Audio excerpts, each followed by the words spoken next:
Hello, everyone. This is Christina Barr, and you're watching Black Tea News.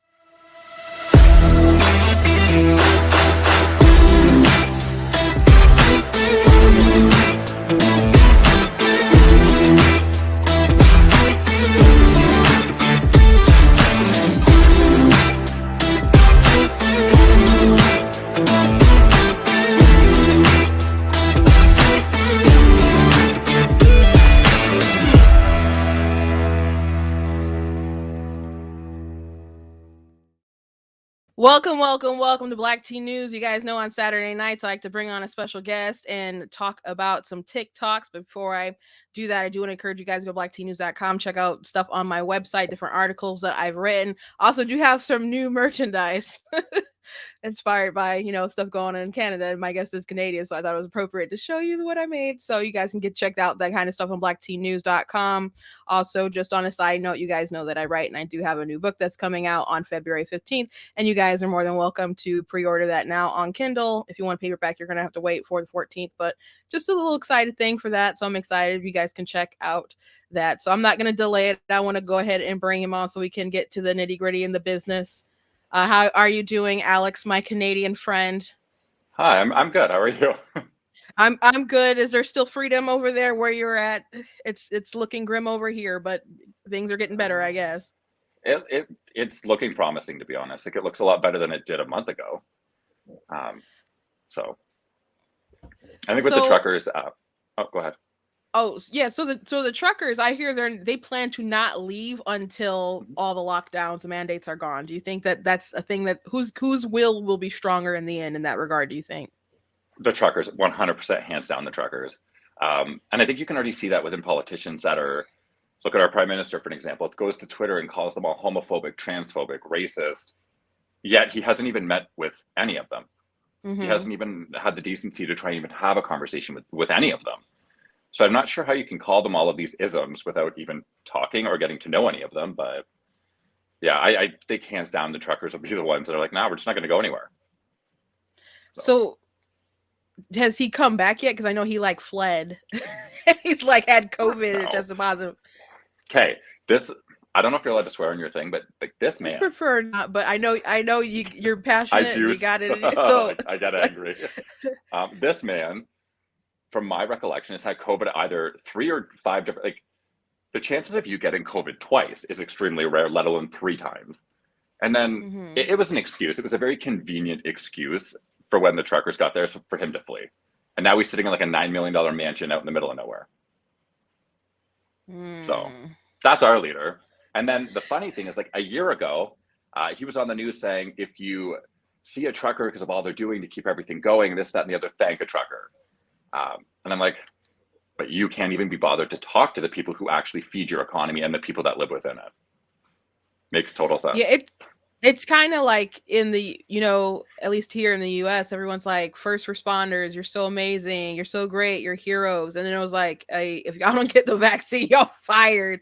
And all of a sudden they were bad people if they wouldn't get it. And people are like, well, why would I want someone working on me that if they're not vaccinated? You mean the whole entire time? So I'm sorry, but I'm sorry, but if I'm in cardiac arrest, or if I'm trapped in a car that has flipped up, so I don't give a shit if you're vaccinated. Just save me. I don't care. The vaccine would be the last thing I'm going to ask. You're not vaccinated? You can't do CPR on me. I'm sorry. I need someone else. Give me a break. Yeah. And these people deal with infectious disease. Anyone's all the time. All the time. I don't think that people are really thinking about that when they're in that dire straits, but people are so... I don't know if they fearmonger as much over in Canada as much as they do in the US. I know maybe other countries aren't scaring people to the regard that they are here, but I saw a news report the other day about moms who have kids 5 and under, and they're like, the world just kind of left us behind. These kids aren't vaccinated, so if there's something happens to preschool, we have to shut everything down. And I'm like, y'all don't know that your kids are safe, basically. I'm like, why? Yeah. That information is available. Who is allowing you to be this afraid? And the news didn't push back on their narrative at all. They just let them express their fears to gin up more fear without saying any, kind of perspective of, hey, do you know that your kid is more likely to suffocate? Yeah, right. Like, yeah, your kids are more likely to suffocate from those strings that come with your curtains than they are to die of COVID. Like, Wow, that's really in specific. Canada, was sorry. Well, I did some research stuff when I was doing my undergrad, and anyways, regardless, I did research about that, and it's true. There's a very high likelihood that your kids could get strangled in those fucking things. Excuse my language. Um, but no, they do fearmonger here like crazy. Justin Trudeau is extremely good, and Freeland, which is his deputy minister, she's a piece of work. But they fearmonger constantly, and then it was first is get the vaccine, it'll save you. It's gonna you won't be able to get COVID, this, that, and the other. And everyone was like, well, that's not how this vaccine was built. That's not how it works. It's not an inoculation. That's not going to work that way. You're all conspiracy theorists. You're all crazy. Okay, well, I guess we're all crazy. And then as time went on, it was like, okay, wait a minute. They don't work the way they said they're going to, but they're still safe. They're still this, that. And then you see like neurological issues have gone up in Canada over 800% in the last year. And you're going to tell me that that's a coincidence, that has nothing to do with the vaccine? No, I don't buy that. Could you argue that that's just from people getting COVID, the issues that may arise from that, or do you think it's just possible for both, or what? So I think they're trying to do a little bit more digging into those actual statistics to find out if people actually had COVID with all of these neurological issues. But what it seems to be is that between a certain population of people, it's after they get vaccinated for the COVID vaccine that they end up developing neurological issues. But you can't talk about that because then you're spreading misinformation. And the reality is, if you go on TikTok or any other app, you can see thousands of people that are explaining that this is what's happening to them. And then you'll hear, and the ironic part is you'll hear people say, well, it was an underlying comorbidity, it was an underlying issue. For 30 years, they didn't know they had a neurological issue, and then they got a vaccine, and all of a sudden it came to light. I don't, like, the mental gymnastics a liberal has to do to come up with some of these answers is just astonishing to me.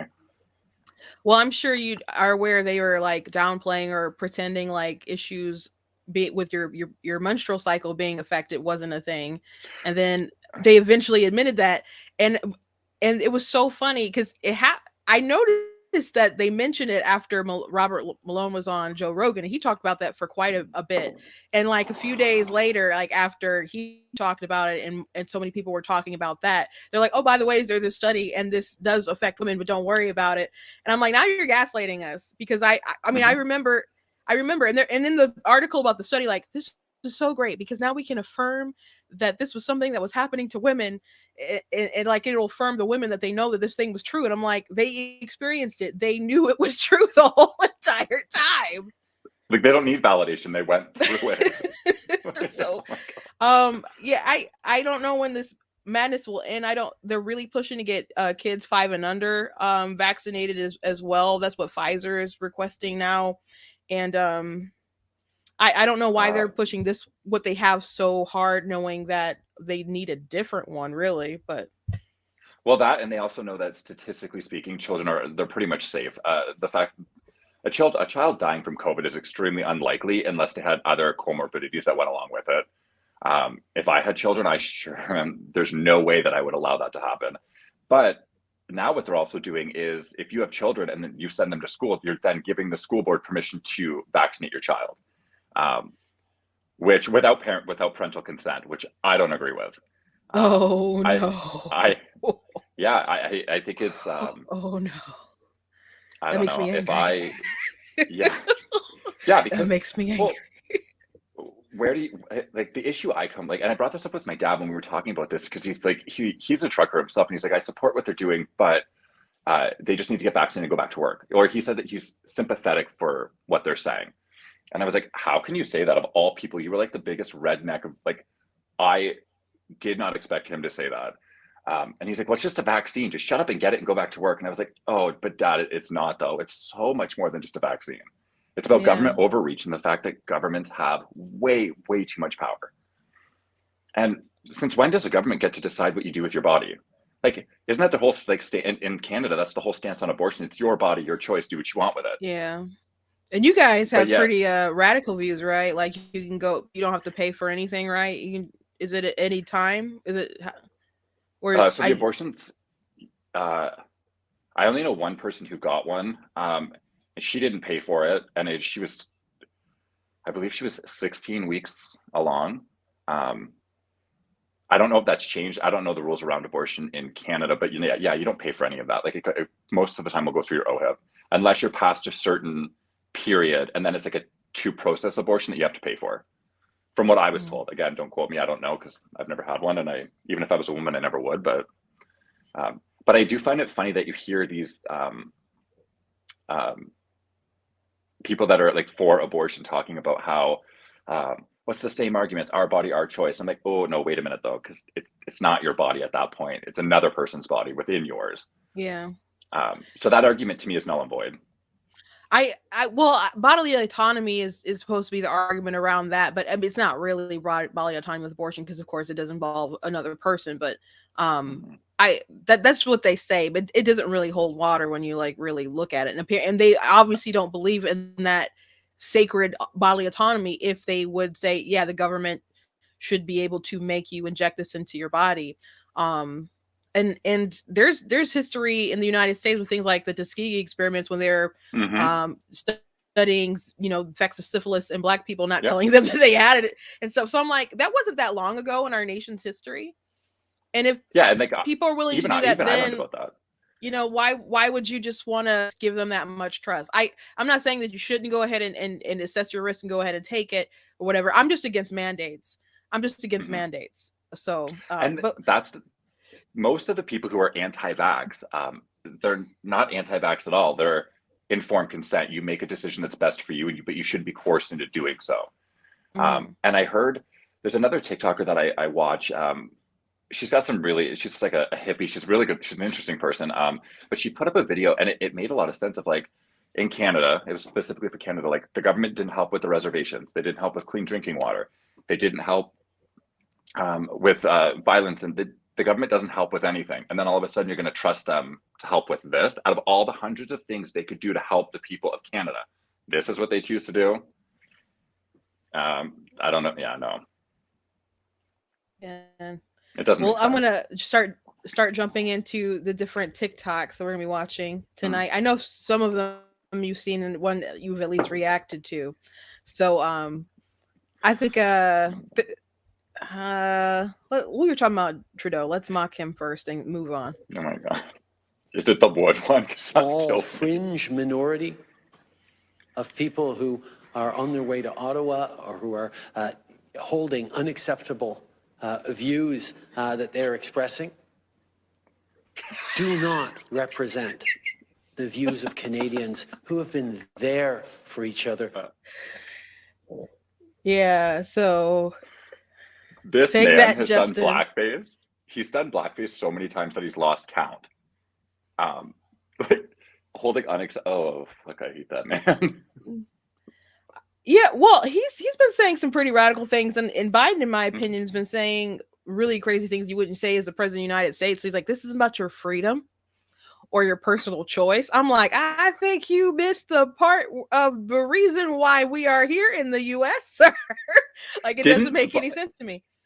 I watched a video, and I don't know if it was like spliced together, but I watched a video of Joe Biden, and like, I'm not gonna lie, and like, I know he's your president, but I know you don't support him, but like, this man should be in a nursing home.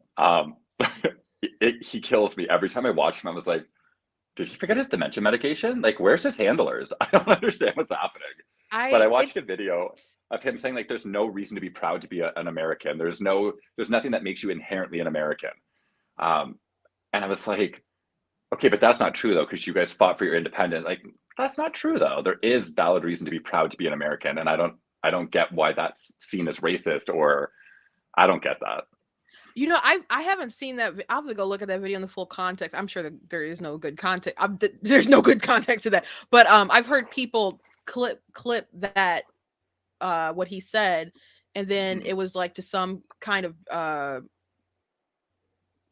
don't know if it was John Wayne or some kind of like monologue and music in the background. Yes. People would show like all their like American patriotism and pride kind of stuff in the background. So people did great sort of rebuttals to Biden, but that's a heck of a thing to say as a president of the United States. And Obama would say things that were like pretty annoying when he was president. He'd go around to other countries and be like, America, they're not educated. They kind of suck. And I'm like, dude, like, please represent us well. That's what killed me about people are like, Trump is embarrassing us. I'm like, these people trash the US and other places, and why should you care that much? But they will go other places and talk down about America. I don't care what you think about our education system or whatever kind of flaws in the US. You go somewhere across over the seas, you better act like we're the best. Well, and I agree with that. Men in charge. Yeah, I think to be honest, I actually liked Donald Trump. I thought he was a great president. I thought he did quite a few good things for the U.S. And I think people hated, or a lot of people disliked him because he was outspoken and he was loud. And in my opinion, at least he's not a hypocrite. If he has something to say, he's going to say it for the mass to hear. He's not going to run to another country and tell another leader, oh, this is what's happening and I don't agree with it, blah, blah, blah. But he's going to say it. So you want to hear it? Here it is. Everyone gets to hear it, not just politicians.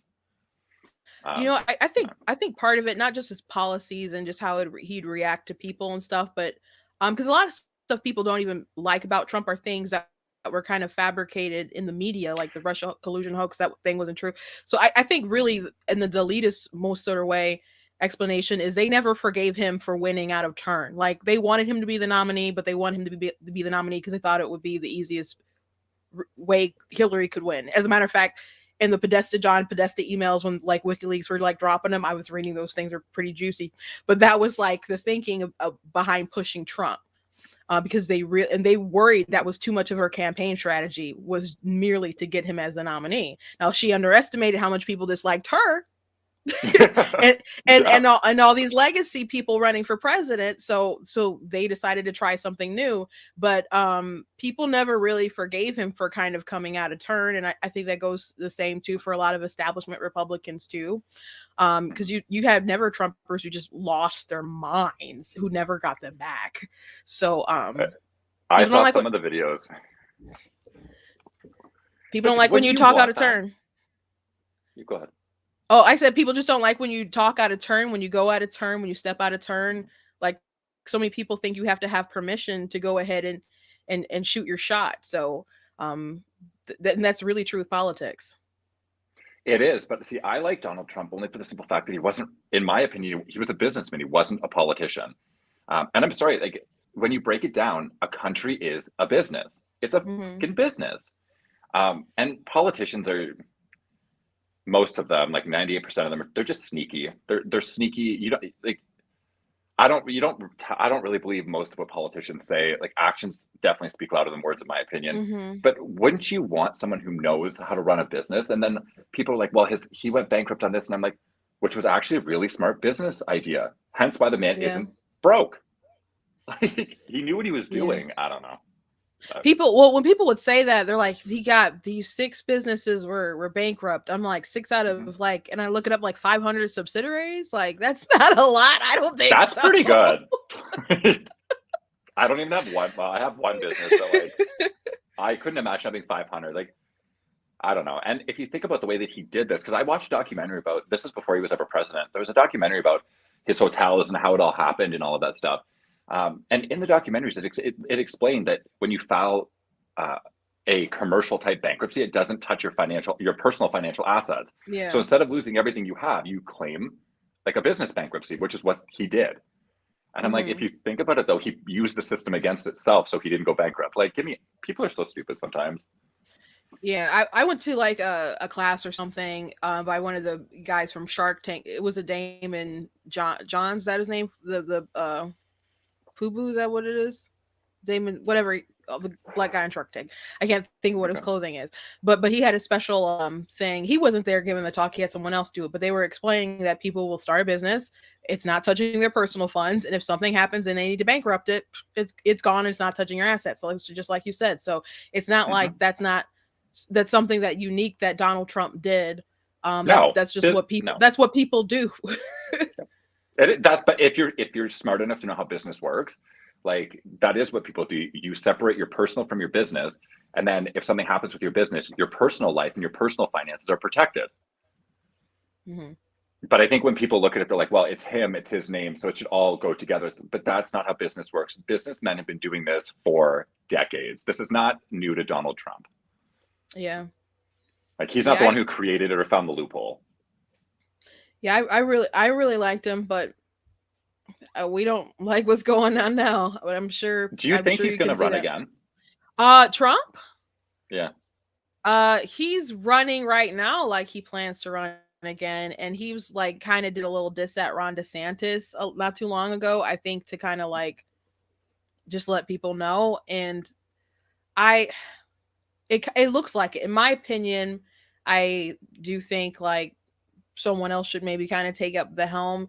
And I think Trump is in no regard like Biden as far as mine. He's a couple years younger, but I do think people need to be honest. Like, do we need people that old running for president? Because it's not working out too good right now. So he'll be as old as Biden is right now by the time that election comes, and I don't think he'll be like dementia-ish ridden, which I don't know how bad Biden is, but you can see there is a decline. And I guess there's other reasons, but it seems like he really wants to, and he's gearing up, and that's what a lot of people in the inner circles are kind of rumbling, like he is going to do it. But I think if he really wants to do it, he's willing to fight people in the primary, but he doesn't really want to though. So we'll see. I But think that I think he wants to. I don't know. I would like to see all of that, to be honest. I think if he, I don't know, because I don't live in the States, so I don't really know how the climate is there. But I think it'd be interesting if he did run. It'd be interesting to see if he got elected again, to be honest.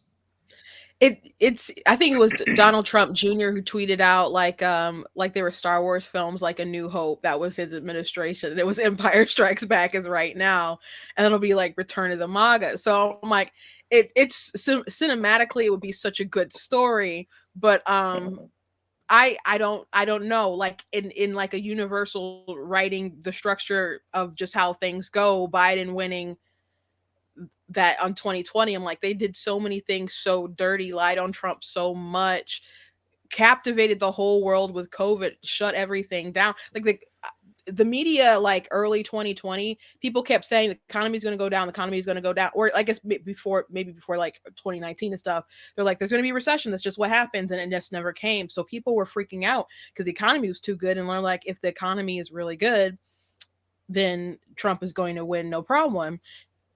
And some people were even saying that they wish there was some kind of recession. Bill Maher actually said something along those lines too, because they didn't want Trump to win again.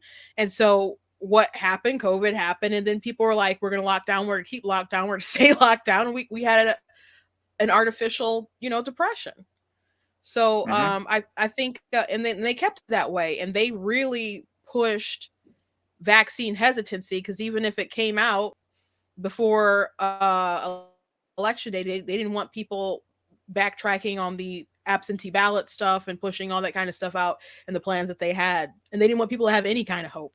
And they literally pinned every single COVID death on Trump, even though in some states, like in California, in my state of Michigan, in New Jersey, in New York, and I think maybe it's Pennsylvania too, if that's the fifth one. If I'm mistaken, let me know. But there were 5 Democrat governors who would put COVID patients in nursing homes.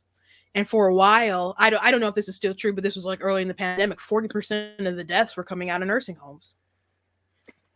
Yeah, we had something similar to that happen in Montreal. Politicians weren't putting them there. It was just they weren't doing anything to protect them, and then all of the staff just left. They left the nursing home, all of them, and they just let these people die. Wow. A lot of them didn't die of COVID. They died of dehydration, lack of medication, food. Like they left, and that wasn't an isolated incident either. How could they just leave? Like, I know you just said that, but how can that happen? I see. That's the thing. Apparently, they told the person who owned the facility that they were doing this, and he never reported it to anyone. It wasn't until, I believe, a child went to go check on his mom that they found that all of these elderly people were wandering around with nothing. They had been locked in the facility. Tika, down. Sorry, my husky's she's pushing my luck lately, or pushing her luck, I should say. But no, so he didn't report it. So then the military went in to help, and it was horrible. And then the guy got fined, but he owns a whole bunch of freaking nursing homes. So he didn't. You gave him a fine, and I believe like 19 people died because your staff just walked out. Because he wouldn't give them PPE, he wouldn't give them proper hand washing stations, he wouldn't give them anything. So the staff said, okay, we're done. And they just left. That is not something you cure with a fine. No, not in my opinion. Wow. Yeah. No prosecution besides that, just the fine. I don't believe that case was on the news for maybe a week, and then it disappeared. Wow. Yeah, I should actually look that up to see if he actually was prosecuted. But as far as I'm aware, he wasn't. I could be wrong, but I don't think he was. Wow. He just walked away with a fine, and then yeah.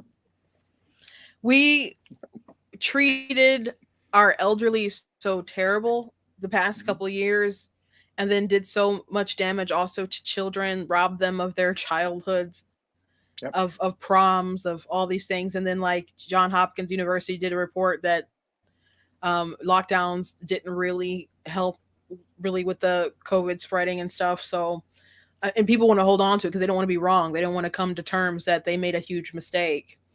And I mean, when Trump said 15 days to slow the spread, granted, they told him like millions of people were going to die, like in the United States, if he didn't like do anything. So they probably scared the heck out of him, and he did what he thought he needed to do at the time. But that was pretty much the beginning of the end of his presidency, unfortunately, because there are people behind the scenes who are going to use it to their advantage. I'm going to play another COVID. I'm going to play another COVID video because I thought this was a good video because people try to use the numbers to scare people, and she just put it in a great perspective. Oh gosh, it's a unique codec. It said it's not okay. It's not gonna play that one. I'll play a different one.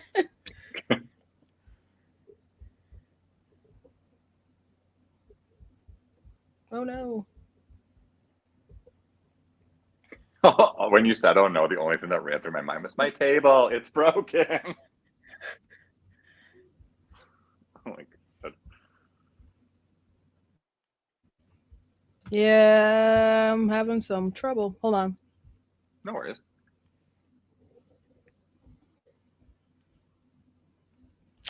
Yeah, I'm going to have to do something really quick on my computer. So I'm going to play this other video.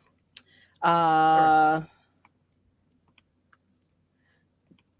This is off topic, but this is a cool one that I saw some time ago about the different generation wars. And so I know this one plays. You were able to buy a house in your 20s working 40 hours a week without a degree. What does that have to do with anything? Because millennials are turning 40 and they can't get houses like you could when you were 20. Yeah, and why keep playing a game you can't win, This is the land of opportunity. Just start a side hustle. I already have 2 side hustles. Nobody should have to work more than 1 job. Loans were like building up and ballooning. And now I know that I'll never catch up. All you do is complain. Don't do that. Do what? You're invalidating how he feels and trying to shame him by telling him he's complaining. That's abuse. That's not abuse. Yes, it is. Abusers always gaslight victims. My therapist told me that's why I have no boundaries and I accept abuse from corporate America. What has gotten into you? He told you he was in therapy. You Anyway, as you were saying, slavery contract when I was 18 years old, thinking it was the best option. So dramatic. You said nobody wants to work anymore, but you won't let the people respond. It's very narcissistic. Nobody told you to go to college. Yes, you did.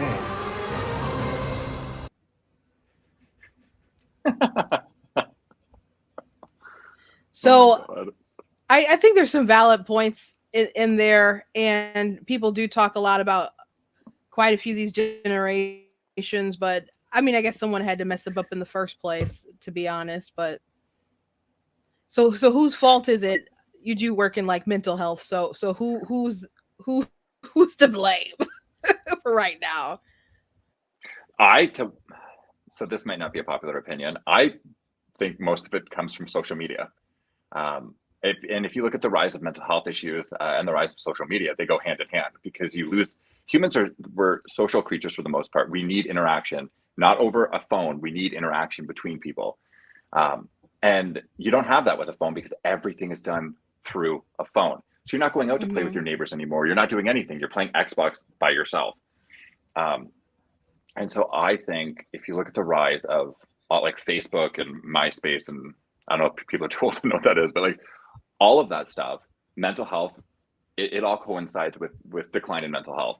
And there are a couple of really good research papers that would suggest that people only put the best part of themselves online for the most part. People aren't going to document the shitty parts of their lives. So then people get this unrealistic expectation that they have to maintain a certain type of lifestyle or they're a failure. And the reality is these people don't even have these lifestyles. Just because they can post it online, most of them don't even have this lifestyle. Yeah. But it gives you like that feeling of inadequacy. And then it falls on the parents to teach your kids that you shouldn't really be concerned about what other people have. Like, I'm happy you have all this stuff, good for you, but you shouldn't be jealous or envious of the fact that people have these quote unquote wonderful lives when you could make it yourself. I don't think it's any particular generation that is to blame. I think it's the way that social media has happened and the internet has happened over the, like, and they are obviously good things to have. However, everything in excess, right? Like when it's excessively used, then like, even if you look at like, I believe it's in China, I know it's in an Asian country where they now have rehabs for people who play video games and for people who spend too much time on the internet, because it literally, it destroys their lives. They quit their jobs, they'll leave their wives, they do all of this stuff because they don't want to leave these gaming cafes. Wow.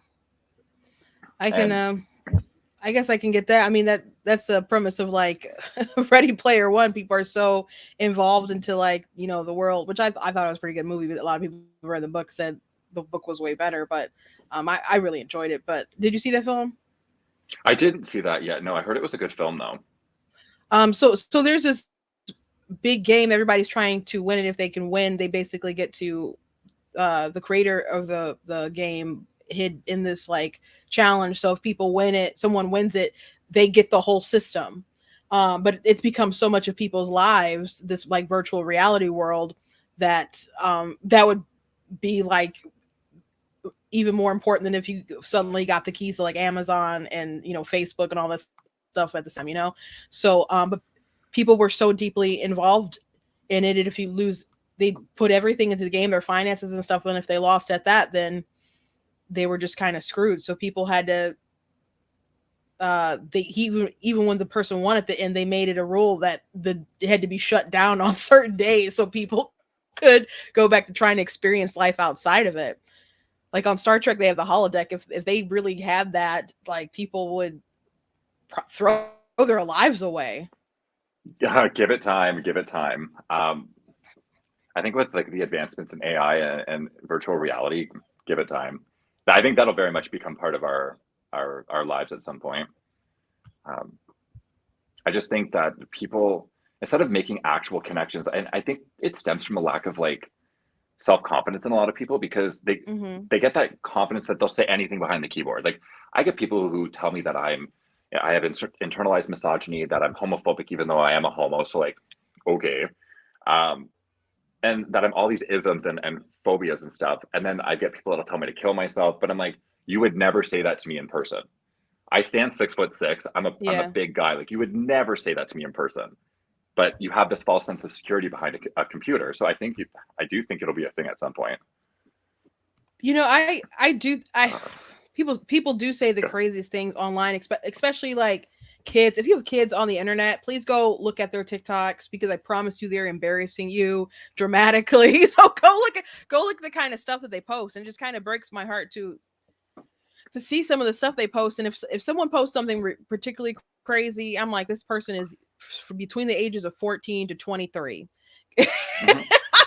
I'm usually right when I'm like, it's got to be, because it's so dumb and so ridiculous. And I'm always right on the money with it. But people like, especially when white liberals will call me like coon and all this kind of other stuff. I'm like, I know you would not have the audacity to say that to my face. Yeah, I never understood the reason. Like, I don't get that. Like, and these are always the people that are complaining that they're oppressed and that Black Lives Matter, and it's always the people who claim to be activists that are the ones who throw these kind of words around. I don't know. I feel like, do you not see the irony? Not you, but them. Like, do they not see the irony and the hypocrisy within the things that they say? Like, you can't sit there and say all lives matter, or all like Black Lives Matter, all Black Lives Matter, and then call a Black woman a racial slur. Like, that doesn't make sense. I don't know. I don't know if someone has given them, they feel so righteous within it. Like during the BLM, and we talked a little bit about this before we went live, but I was on Twitter and I was arguing with people. There was this white person and she was saying basically arguing that, I'm like, can you see all this damage that's going on? And she told me there's basically acceptable collateral damage because of the message, I guess. I'm just like, it's Black businesses, not just Black businesses, but Black people are losing their livelihoods, their lives. In some instances, people died during these things. And so eventually she like deleted her comments. She went into my DMs, and then she apologized. But she really apologized because as a white person, she had no place to speak. And I was like, hold on a second. That's I'm glad you apologized, but I'm only pressing against you because I want you to have some perspective. It's not because I don't want you to be allowed to talk, even though I believe what you're saying is wrong, but I don't want to silence your voice, and you shouldn't feel like you could have to drop out of the conversation because you're white. Like that's not what I want. And so she didn't end up replying back. She was, I guess, embarrassed and realized she went too far, but they are empowered to say these crazy things. And the whole white savior complex, like those people make me embarrassed to be white. Some of the things that come out of these people's mouths, it's like, you would never say that in real life to anyone. And instead of going online and spewing all this bullshit, do something in real life to actually help a person of color. Or if that's how you truly feel, do something in real life to actually help besides get on an app and shoot your mouth off about shit you have no idea. Like, I don't know. And you can tell it's these people that have never been through anything in life, that have never been through heartache, that have never been through a horrible upbringing, that feel, I think, I hate using the word privilege, but feel privileged enough to say stupid shit like that. Like, I'm not a racist person, and there's no one in the world that would convince me I'm racist. I'm not privileged either. I grew up in foster homes. I worked for everything I have. You will never convince me because I'm white, I was given what I have. I worked for everything I have. But then you'll have white people that are like, well, you inherently were given that stuff because you're white. I don't think so. Like, where was my white privilege when I was 14 and I had to work full time and drop out of high school? There was no white privilege back then. Where was my white privilege when I was in a group home being molested by staff? I didn't have no white privilege. Like, they didn't give a shit. So no one will ever convince me that people, because they're white, inherently have privilege over anyone else. Not in the Western world anyways. Wow. So what do you think about people who, because I'll go on lives all the time now and see young girls say things like, don't use adoption for abortion, which foster care, at least in the US, is different than adoption. Because a lot of people in foster care, parents still have rights. When you go in foster care, you may be a ward of the state, and they're trying to unify the families back together. So it's not even like a great argument anyway, because most people want to adopt babies, and there's waiting lists for it. So that's not a good reason when people bring it up anyway. But they say that adoption is traumatic. So I'm just like, so you think the most compassionate thing would just be to wipe them out? So I think it's so bizarre. So in Canada, it's pretty much the same thing. So you have FNCS, which is Family and Children Services. And then you have like adoption services that if they're going to put your kid up for adoption, they're not involved really with the foster care system. So here, I don't know if you guys have group homes, but we had group homes. I know they're trying to steer away from that and do the whole foster care thing. But we had group homes, and if someone ever tried to use that argument with me, like, so what, because I went through foster care and stuff, I don't deserve to have a chance at life. That is a moronic type of argument to use. And I think I add value to the world. I have value as a person. So like, to say just because I was born into an unfortunate situation where we were placed in foster care and unfortunate things happened that I didn't deserve to live would be an asinine type argument to use. But it's always the people who say that, and they truly believe they're right. Like, there's a woman that I follow. She's a young girl. She's a Jewish woman, and how she had a child, but it was through rape, and how they always use the argument that you should be able to do an abortion if you were raped. And she constantly says, just because the child was conceived that way doesn't make it any less the mother's child. Yeah, I know who you're talking about. Yeah, and I really like, and she is such an articulate young woman, like well-spoken. And then there's a guy in this UK that I follow. He's a person of color, same. He was the product of rape. And he grew up in foster homes and all of that because his mother just didn't want him for whatever reason. Well, I think it was the rape, but And he says the same thing. Like, I deserve to have a chance at life. Just because I was conceived that way doesn't make me any less valuable as a human. And I think that's the problem with abortion, is people, they don't look at it as like, this is a person. This is a soul. This is a heart. This is a mind. Like, this is a person. They treat people who are okay with abortions, treat pregnancy like it's something you can just throw away, when there are people who would kill to Yeah. have children. So I don't know. The abortion thing bugs me. It's always I mean, maybe it's just my feed or whatever, but that's always like the hot topic that people are talking about, maybe because they know they can get lots of clicks and people will like send like little gifts and money or whatever. So people say the craziest stuff, but um they have such weird, dumb arguments that just really don't add up. And but you know what, the adoption thing, that's something that I see like young dumb kids arguing. But actually the Washington Post posted 2 opinion pieces not too long ago, because they were the Supreme Court, they argued a case about in Mississippi they will do like a 15-week bill, and Roe v. Wade keeps it up to like I think 24 weeks, what they consider viability. So it's a direct challenge to that. So it could bring down Roe v. Wade, or it could bring it down a little bit. We'll see what happens. I don't think the liberals made a good case for it, but it's whatever. So anyway, Amy Coney Barrett, she's the newest justice that's on the court, and she did mention that there is the option, if women don't want to engage in motherhood, that they could do adoption. And so immediately there was a piece out saying like, well, adoption isn't always the answer because it can be traumatic for the woman who gives up the child. And she talked about her own experience. The person writing it was adopted, and she's obviously writing for like big papers and has a pretty good life. And her mother was glad that she gave her up, because gave her a chance of life. And her mother is obviously happy that she's there. But the whole time I'm reading it, it just sounds like someone who had a pretty good life, and they're writing this for clout for their liberal counterparts. That's what it comes off to me. But she's making a case like, well, we shouldn't just depend on adoption because people may feel bad in life. And I'm like, you can't stop that regardless. You can have a 2-parent home and still go through trauma. So that's really not a really good argument at all. And then there was another one about people who adopt and the kid is a different race, and the struggles and the challenges of raising someone, and how they'll still want to cling to things about their own culture or race or whatever, and their white parents or whatever can't convey that, or they're like, I love them but they don't love my people. And it was a really bizarre article in both cases, but that's what they're turning toward now. They want to make adoption a not viable option for abortion. So I guess to continue expanding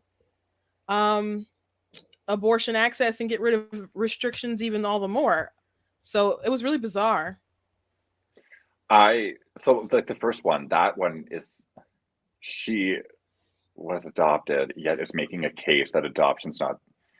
So if it literally with her own common, oh my God, that doesn't make sense. So with her own logic, then she should have been aborted. Her whole point would be null and mute then, because you don't exist, so just be quiet.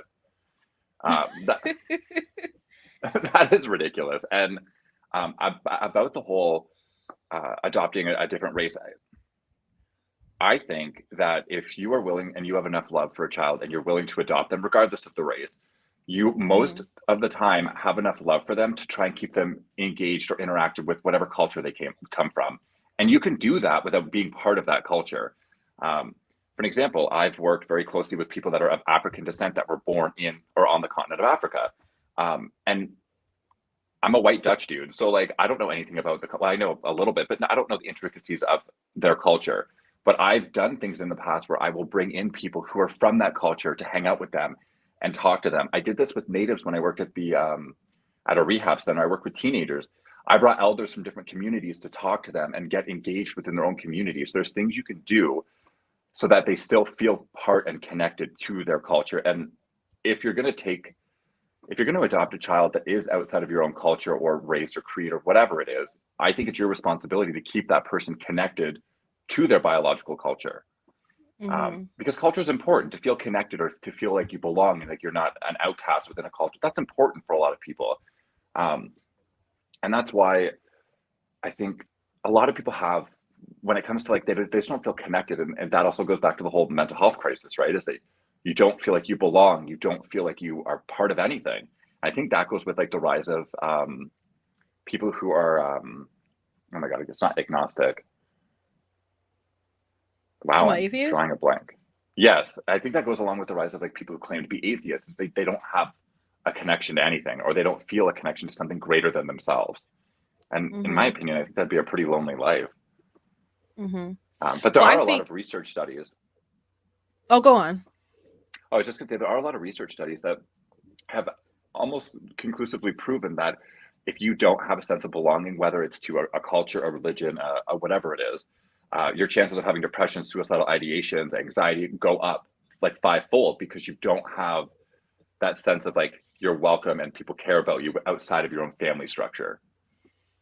It's interesting. So, I think the pandemic, from a religious standpoint, I'm a Christian, and when you look like at the Bible, when you give at the beginning, when God, the first thing like God gave man was like purpose, like you're here, you have these tasks, you have to work, and it's like, but then he realized it's not good for you to be alone, so he gave him companionship. And what did we do?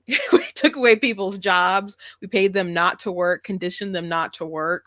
In some cases, we destroyed people's businesses. Amazon, all these other people, huge corporations got richer and richer and richer, while these mom and pop shops, went out of business. I mean, imagine being a flower shop and they said you're not essential and you can't open for Mother's Day.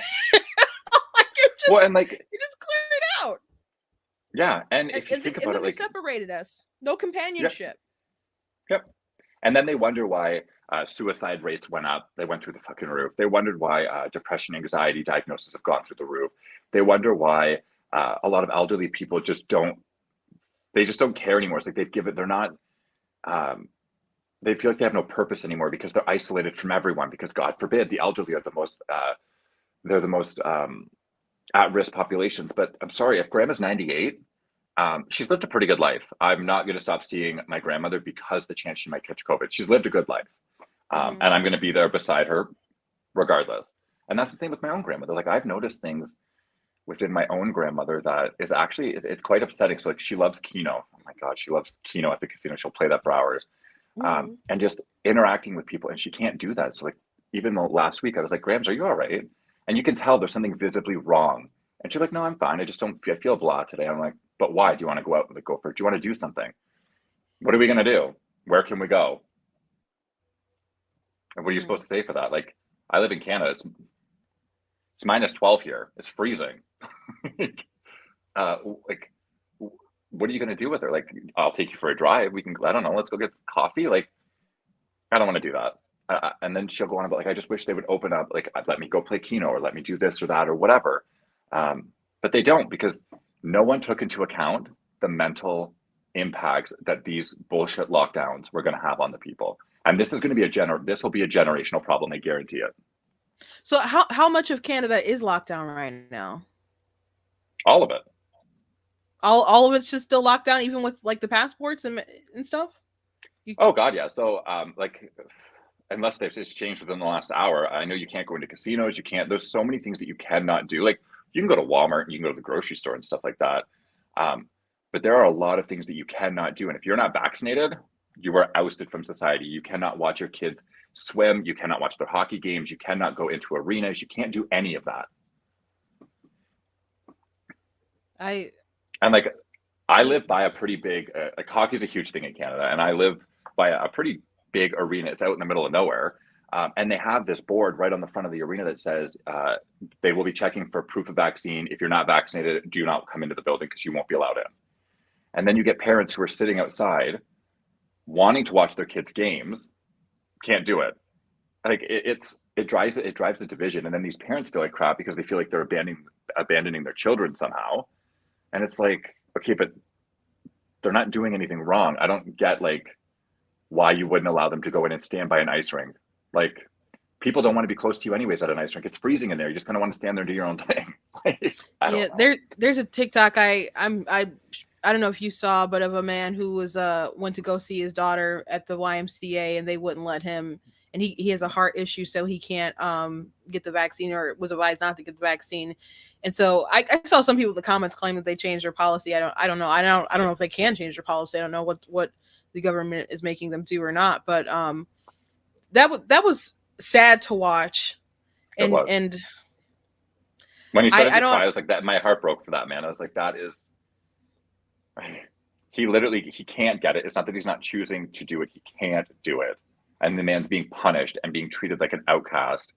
And like a leper, for God's sake. Like, do people not remember what we did to lepers? Like, I don't know. I don't agree with that. And I felt horrible for that guy. Like, let him watch his kid. Like, what is the problem? He's just going to stand there, say, hey, I don't believe in the mask mandates. I think they're bullshit. But like, put on a mask, just stand there. Yeah. Why can't he? That's the same thing that happened with the 83-year-old at the pharmacy. Like, you're going to make an 83-year-old beg for medication because the guy at the door thought that in Ontario it had changed that you had to be vaccinated to go into a pharmacy. It's more of like an all-in-one kind of store with a pharmacy in the back. Mm-hmm. And this little, I won't say it, but this guy at the front door, no older than 18, had a smirk on his face like he was doing something important by denying this 83-year-old woman medication. And we had it out because no. And I went and got it for her. And then the guy who owns that store apologized and said, that's not what was supposed to happen. You can't, if you have a medical exemption, you still have to wear a mask. Before you could go in without a mask, but now they want you to wear a mask. I think it's crap. I don't agree with it, but at least you can still go in the store. Yeah. So he apologized profusely. And I don't know how he got, I gave my number to the woman. So maybe I don't know how he got my number, but he called me. And then when I drove by, he had changed the signs on the front of the door. And then when I drove by the following morning, all of the signs were gone. So I don't know if you need to wear a mask to go in there. I had friends go there and they were asked to put on a mask, but they weren't asking for vaccination proof or any of that. So I don't know what this little 18-year-old person thought he was a competent, like an 83-year-old woman's crying for medication and you're there with a smirk denying her service. What is wrong with you? It's given power to people who wouldn't normally have power, and power corrupts, I guess. And people feel so self-righteous about it. When people are like, this is the right thing to do. I'm like, how do you know it's the right thing to do? Like I did a TikTok replying to somebody because they're like, this is don't mock people who got it or anything like that. I'm like, I'm not trying to do anything like that. You do what's best for you. I respect that. But why are you so sure that it's the best thing for everyone else? Because once it was apparent that you can still catch it, you can still spread it if you get it, people should have been talking about you need to get the vaccine because it's the best thing for you. Because you're assuming all the risk. Mm-hmm. I saw your video when you were like doing the allergic reactions when they had you test for everything in and they still wanted you to take it. Yeah. You're the one assuming all the risks, and you can't sue the Pfizer, you can't sue Moderna, you can't sue Johnson & Johnson.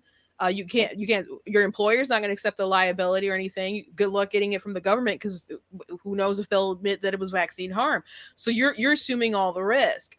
So, but people understand the psychology of COVID, that people are more likely to comply if you make it about the group. So that's why Biden is like, it's not about your personal choice. It's not about your freedom. That's why Kamala Harris is like, love your neighbor, quoting the Bible when it didn't mean a thing to her when she was on her knees with Willie Brown and other guys, like, kind of climbing to the top, for her political goals.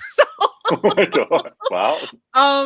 So don't quote Bible to me. Everyone wants to use that scripture when they want to bash someone. It seems like that's what it seems like to me when they bring it up. The whole social contract thing, because I've heard that argument used that within society, there's a social contract that when you enter society, you inherently agree that you're going to follow. Mm-hmm. So my question to that is, who gets to write these rules to this social contract? Who gets to decide what's in this social contract? I can be polite to you. I'm not going to go out of my way to harm anyone, but I don't need to do what you're telling me to do because you think it's the best option for me. Like, I know my body, I know myself, and I'll do what I think is appropriate for myself. And that's how it should work. And in Canada, we have we have what's called the Charter of Rights and Freedoms, which I really wish was more like the Constitution. But it's not, because the Charter of Rights and Freedoms can be bent and manipulated, and it can be used against the people, which is kind of what's happening. And so in our Charter of Rights and Freedoms, one of them is you cannot be discriminated against based on any of your medical history. And it's no one else's business but you and your doctor, what's ever happened throughout your medical history. It is protected. But now all of a sudden it's not protected. Like you can't walk up to a woman and say, hey, when was the last time you had a vaginal exam? Because it's inappropriate to ask these questions. But apparently it's now not inappropriate to ask when you've been vaccinated. Like, it doesn't make sense to me. And my whole thing is the government has way too much power, especially in Canada. And where do they get to draw the line? Like, who draws the line on what the government's allowed to make you do or not do? Who draws the line on that? I don't know. And what that reminds me of, like, when people use the abortion argument, and with Roe v. Wade and stuff, it's not because of bodily autonomy. That's not the legal reasoning, but there is no right to it, but they really read into it and like invented like this right to privacy. So it's like, if there's a right to privacy for your medical reasons involving that with what you do with your doctor, then why did that apply to other things too? With like, well, with and it should COVID. like, it should like, you got to look at, do you remember, I think you might be too young for this, but the whole HIV epidemic that happened, originally they did require them to identify the fact that they had HIV, this, that, and the other. And then it was determined that it wasn't right. You could discriminate against someone because they had HIV. So there were certain places where you could knowingly infect a person with HIV and there were no consequences. Again, there were other places where like you would be charged with assault on a person by knowingly infecting them. But my argument is that if we've already gone through this, history has repeated itself over and over and over again. And I don't know if humans are just too stupid to pay attention and learn from it. But it's repeating itself right now. Like, we know that medically segregating people doesn't work. It creates division, it creates anger and hatred. But yet we're still doing it. in California, where that's by far the craziest people live out there. Then it's like New York, I guess, but there's some other bad patches. But they did work to like decriminalize like if you have HIV, not needing to tell that information stuff. I'm like, okay, so you believe in the privacy of that, but not in the there's just not a lot of consistency in their arguments regarding COVID. And I guess that's all due to like the social conditioning of people saying that you have to do this is for the greater good. And then people feel that high of that savior complex. Like, I get to be a hero just by telling you to put a mask on. Like, I get to be a hero just by injecting myself or telling you that you should. And then people will go out their way to be nasty because they feel empowered and righteous to do that. And maybe they're not the nicest people anyway, but they feel that they are in the right because someone gave them the authority, I guess, to be so. But with the social contract, because I remember this came up in like a community psychology class that we took. And one of the main questions that the prof had asked was, who gets to draw up what this contract is? Because everyone's version of a social contract is different. The way that I believe people should behave in society might be different than the way Billy down the street thinks they should behave. So a social contract makes no sense to me because everyone has a different understanding of this social contract. So I find it ironic when people use that because, well, to me, my social contract is it's your body. Do whatever you think is best for yourself. As long as you're not harming me in any way, be free, do what you want. And that's my social contract with people. Yeah, that's normally the small government approach, conservative approach, libertarian approach. But people like big government. They push big government. And I tried to warn people, like, Daily Wire, I really like Daily Wire. I really like Ben Shapiro, but like, I don't know if a lot of people remember way back at the very beginning of the pandemic, Ben was posting a couple crazy tweets, in my opinion. He was like, don't go to church. And he's like, I love going to synagogue, but it'd be wrong for you to go to synagogue and all this other kind of stuff. And every like pastor and imam and everybody says that's true. I'm like, that is not true. My church like never shut down. But then he tweeted out, everyone who's trying to make who thinks these draconian lockdowns and stuff are going to be a long-term thing, like, stop it. And all you want people making it seem like it's going to be, just stop it. I'm like, that's just some like, trust me, bro, like finger pointing sort of like, listen to me, son. It's like that's not how the government operates. You give them a slope and it's slick. It's very slick. So yeah, I'm glad they sued him and all that kind of stuff. But I'm like, I recall that, I recall those tweets. I remember. And like, I'm going to compare the psychology of what's happening with like the people that are in politics now. If you look at like Hitler and the Holocaust, he didn't start off as Hitler, the man that we know today. That's not how it started. It started with basic division. And then he grew in popularity, he grew in power. And then as a result, the Holocaust happened. And I remember watching the trials of when they were punishing all of the Nazi concentration people. And I remember they specifically had asked one of them, how did you get so many people to follow you? And the guard simply said, if you scare someone enough, they'll do anything you say. It's very simple, like the psychology of it. And I don't believe that, like, I think our leaders are, especially the Prime Minister of Canada, he's an idiot. I wouldn't compare him to Hitler, but he's an idiot. But the reality is you can implement that type of psychology on people all over the place. Even when they did the Stanford prison experiments, it was the same basic psychology principles that you took students, you pinned them against each other. And then the students that were the prison guards and the students that were the prisoners, the guards were actually physically abusing the students, knowing that they had done nothing wrong. It was and it had to be stopped. Yeah. And yeah, that's, in my opinion, that's happening on a massive scale right now. So do you think how malicious do you think Trudeau is versus stupid? Like what on like the scale? Justin Trudeau, he is way more malicious than he is. I don't believe him to be a stupid man at all, even though he was a failed fucking drama teacher. And I don't believe him to be an idiot at all. I think he's actually quite intelligent. He knows the inner workings of politics and he knows how to manipulate people. Because when he was running for prime minister, even me at the very beginning, when he ran for prime minister, this is 7 years ago, I was like, he's going to do great things for the country. And I didn't vote for him because I figured this out real quick, but I supported him at the very beginning. And then I learned very quickly, wait a minute, but he did a very good job of being the people's person, and that he was going to help everyone and no one was going to be excluded. He was going to help the gay people, which we don't need help because we're not oppressed. He was going to help the Native people, and that's a big issue in Canada because they're treated like second-class citizens on these reservations. He was going to help the Black people. He was going to help everyone. He was going to be the savior of Canada. And people bought into that. And then it slowly turned to, if you don't support me, you're racist. If you don't support me, you're homophobic. If you don't support me, you're this, and the other thing. And then it bought into people's guilt of, well, I don't want to be a racist. I'm not racist, so I have to vote for you. I'm not homophobic. I have to vote for you. So what was the psychology? How did he get away with like convincing people that, because not like Obama, like he's a black person, like people are like, oh, you have criticized Obama, then you're racist. They could, it wasn't true, but that's what people do. But yeah. he's not gay or black or so that's questionable. Oh, you said questionable. Is he also like the love child of Castro? I've seen some pictures. So I personally think so. No offense, like his mom, she was a whore. She was a Gita, like she was a big whore. And it's well known in Canadian history that, and she's still alive, that she opened her legs to anyone that walked past her. So I believe, yes, he is that. And she had a really weird fascination with him. And during the time of conception, when he was when he was conceived, Pierre was nowhere around. She was in Cuba, but no one talks about that. And then there's multiple photos where like Pierre's standing in the back, like an idiot.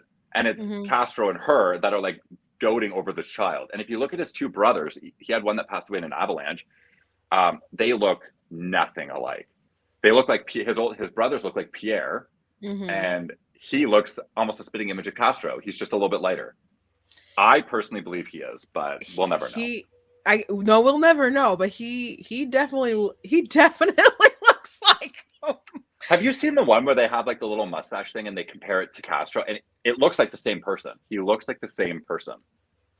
I don't know if I've seen that one, but I've seen an image or two. And I'm just like, that is.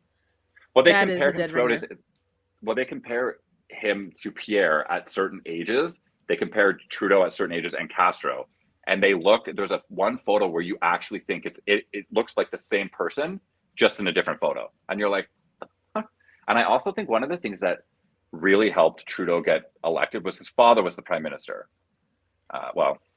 His father was the prime minister, Pierre. And in my opinion, he wasn't a great prime minister, but he wasn't a horrible prime minister. Like he did a few good things for the country. And the name Trudeau, I think a lot of people held close to them because of Pierre. So when he came along, and I never understood why his looks mattered. I never understood why that, because that was the first thing, like he was the most attractive prime minister that's like, I don't get why that mattered. Just because you're attractive, you can be stupid as a box of rocks. So like, why does that matter? Yeah. But I think that's, Canadians are, we have a reputation for being super polite and like super neighborly, and we are. Canada's a great country, but I think Canadians underestimated of what he was capable of. I think they thought, well, he's going to be like his dad. He's not going to do much, but hey, at least he's good to look at. But I think they severely underestimated what his intentions were. So how the lockdowns have changed so much with the economy, at least in I think Michigan's economy anyway, because I live right by like a major mall, and so many people would bust down to buy things, whether it was there or like at the Target near me and other places.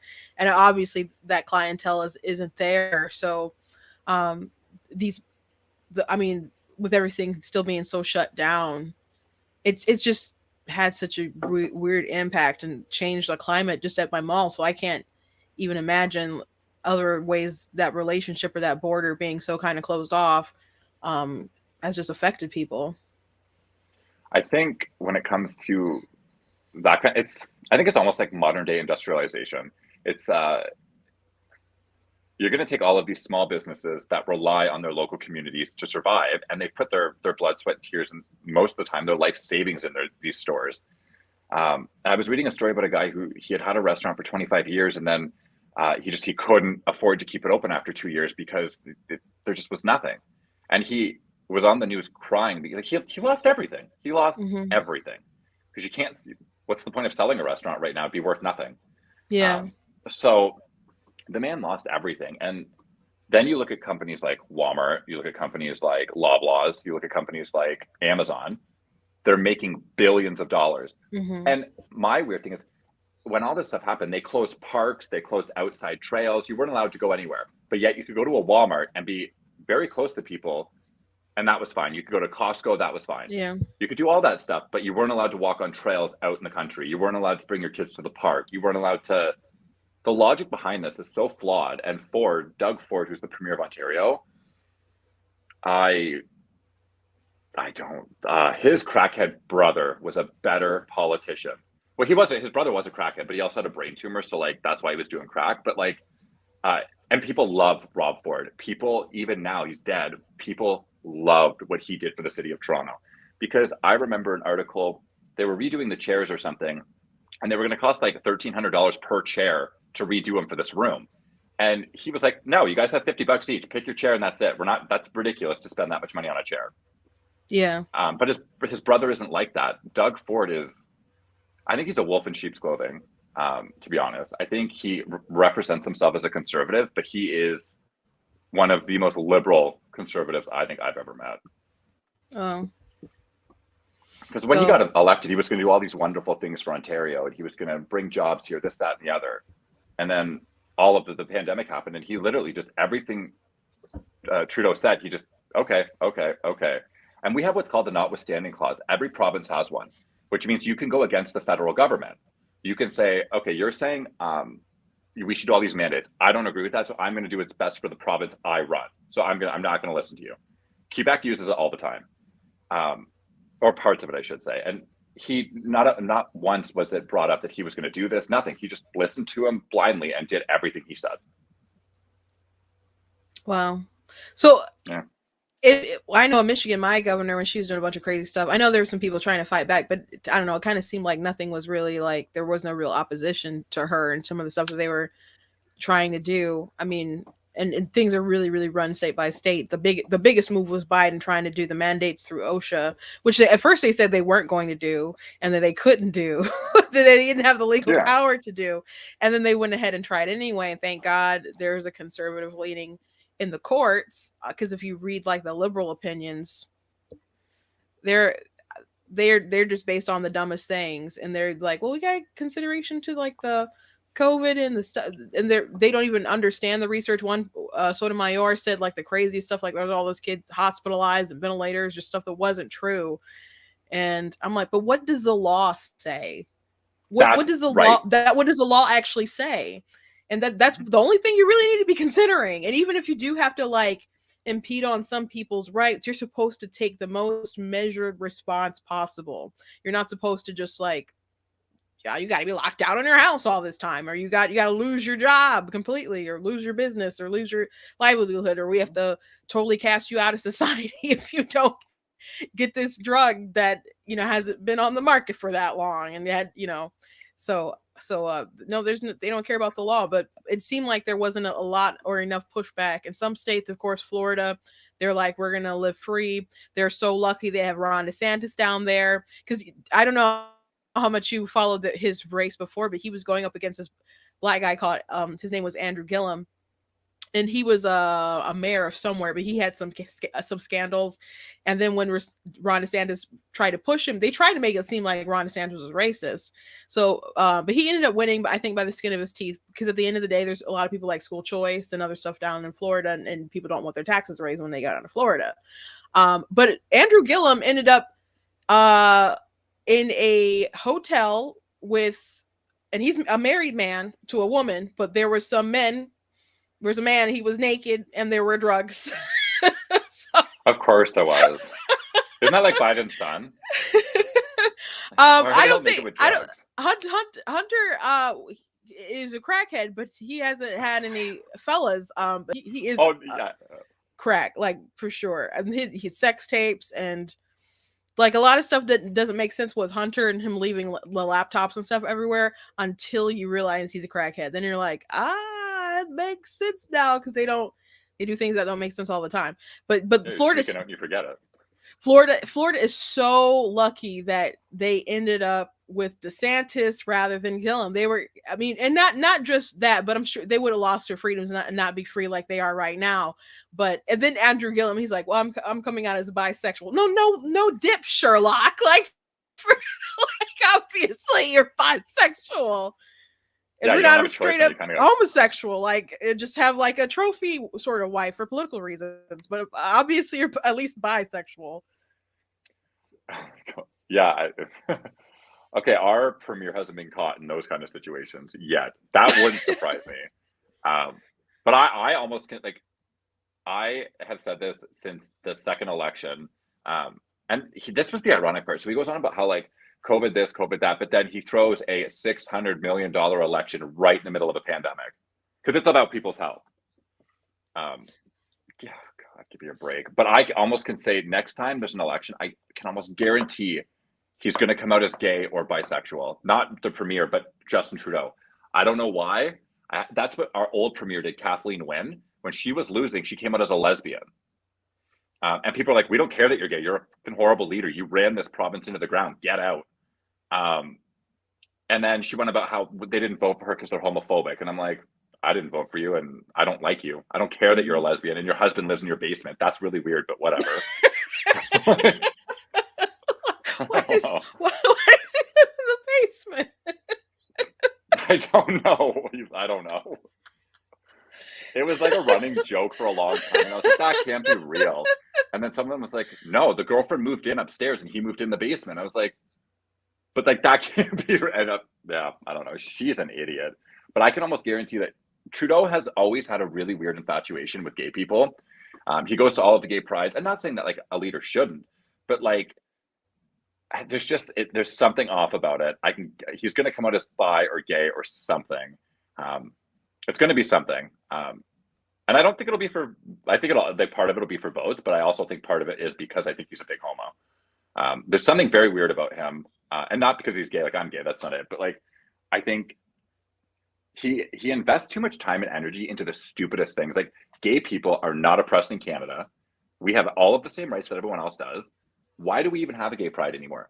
Originally, they were created because we wanted our rights, but it wasn't a perverted event like it is now. Now you can go to Toronto Gay Pride and you'll see men with assless chaps, genitals hanging out. You'll see guys with butt plug. Like, it's depravity, in my opinion. And then there's children there. There's children at these events. Yeah. And what do you have to be proud of? Like, the whole thing is, the whole gay movement was, we didn't choose to be gay. We are who we are. Let's just move past that and love who we love, as long as it's consensual between adults. It's no one's business. But now you're supposed to be proud. Why are you proud? You didn't choose to be gay. What do you have to be proud of? You didn't earn it. You didn't work for it. Yeah. It just happened. So I can't, like, and that's like the whole hypocrisy in the gay thing. But about him, I think he's going to come out as a big homo. Only time will tell. Yeah, well, there was a Washington Post article where someone wrote a piece saying that kids should see kink, and it was one of the most perverse things that I've seen. But people are really trying to mainstream that, and I don't understand. Like I did a video. I'm really surprised TikTok never took it down. But when I don't know if you saw when I talked about Blue's Clues, they had a pride parade on Blue's Clues, and most people agreed that was not age appropriate, but there was people pushing back like, no, people need to see this and know that you can be accepting. I'm like, have you guys not watched like Land Before Time or other kind of kids movies that teach you with like animals and dinosaurs or something, that you can be accepting of people that are different without, talking about that kind of other stuff? About that with that one, I'm trying not to sound it's a guy. It's a guy. And he wanted to talk to children about acceptance, and you can be a guy or a girl or neither or both. And I was like, no, you can't. You're delusional, but no, you can't. So I made a video about it, like, because it drove me up the wall that you would think that it's appropriate to talk to children about this. Yeah. Most children have no idea what sexuality is. They have no idea what gender is. All they want to do is play with Barbies or toys. They want to be kids. He's a creeper. Kids. I got it. I'm sorry. Oh shoot. Oh shoot. I'm sorry. That was it, but it didn't. I don't know what was up with the render. Okay. Well, anyway, I tried. I'm sorry. So in that video, he's talking to kids, and he's like, I'm non-binary, and there's no girl sports. That's what he said. There's no boy sports. I just want you to do whatever you love. So I saw that you did a reply to that video. Well, because you could teach kids that, yeah, like if you want to play hockey and you're a girl, play hockey. You want to be a gymnast, you're a boy. Like, I don't think sports are gendered specifically, but why do you have to bring sexuality into it? Why do you have to identify the fact that you're non-binary? Like, why does that matter? You can have the exact same message by just saying, hey, if you are a woman who wants to play football, go out there and play fucking football, but understand the risks of what could happen if you're playing against fully grown men. And you can do all of that and still and show acceptance without bringing gender politics into it, without bringing gender identity or any of that stuff. And the whole non-binary trans thing, that in itself is an oxymoron. That doesn't make sense. How can you transition from one to the other but then feel like none? I don't know.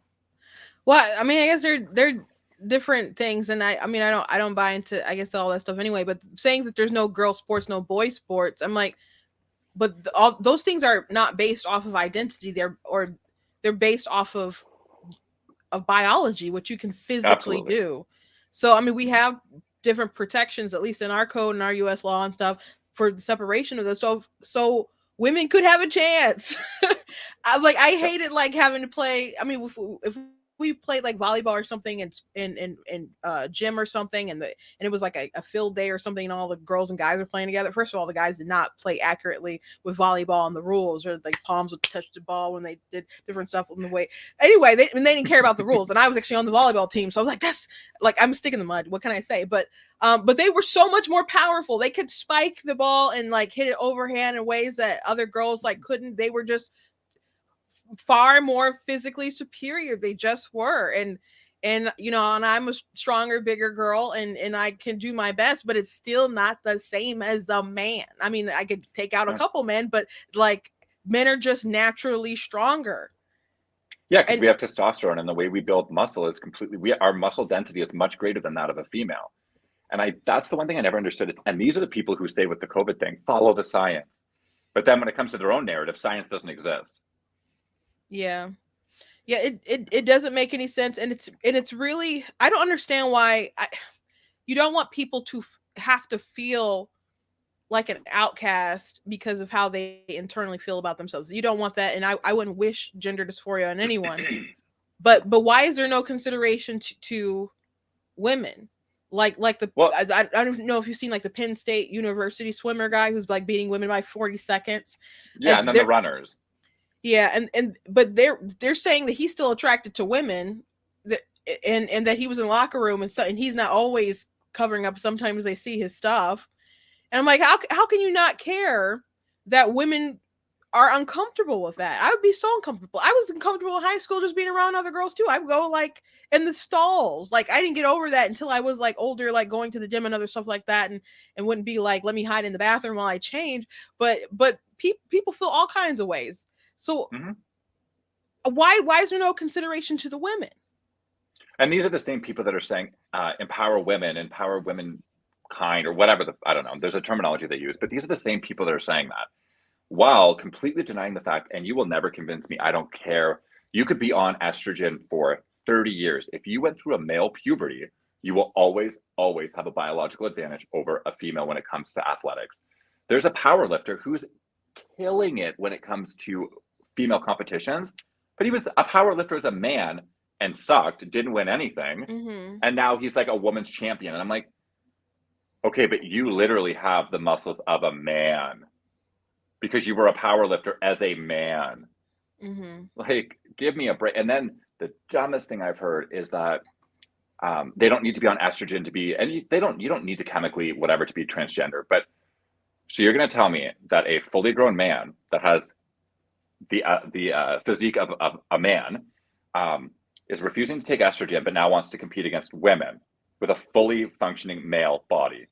Yes, estrogen does take away some of the strength that a natural male would have, but it's nothing compared to the strength of like females. A biological man will always have an advantage. And apparently you can't say that because then you're transphobic. And it's like, but where are the people standing up for the women who are losing scholarships, that are losing their titles, that are losing their medals, that have worked their entire lives for this and are being blown out of the water by biological men?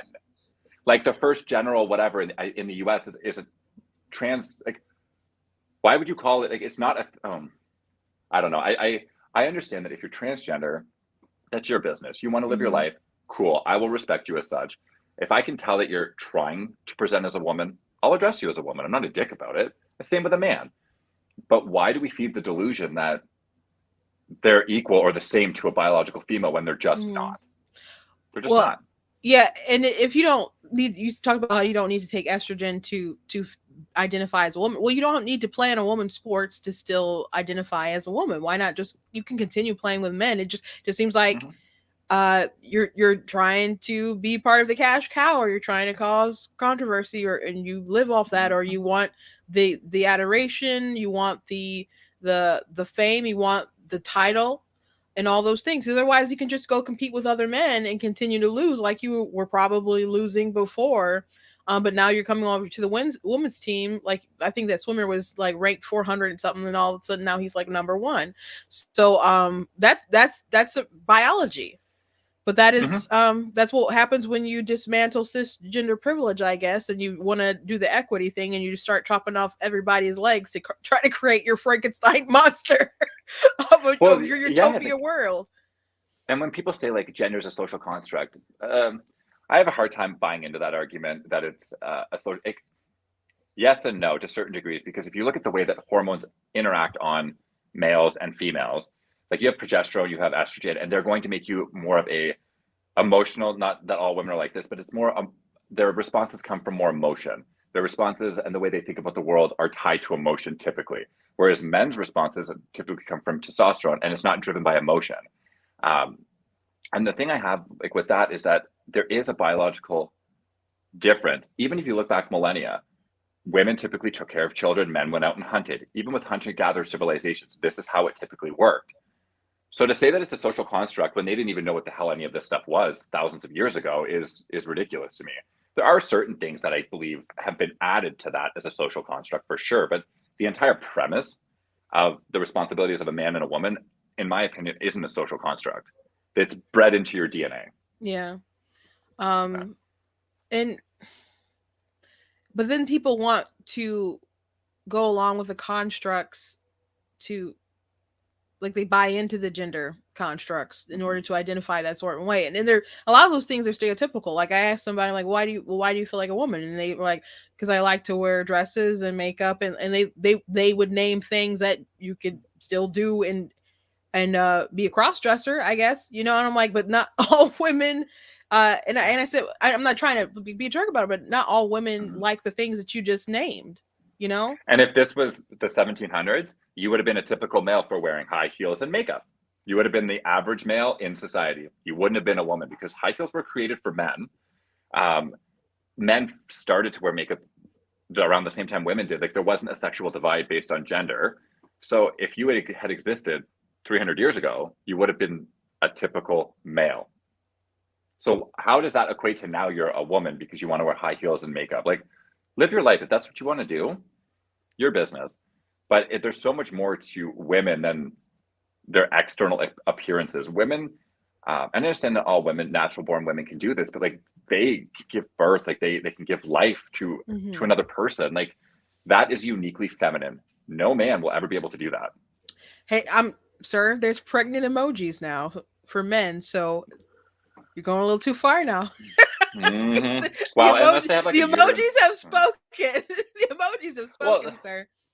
Technically, a male could not get naturally pregnant, but if he was like implanted, you could technically grow a fetus inside you, but it would kill you because there's nothing to protect your internal organs. But like, realistically, that's not going to happen. I don't know. I just think there's a divide between like, and there's nothing wrong to say it or point out like, here is the facts. Here is what it is. You may not like it. You may not agree with it.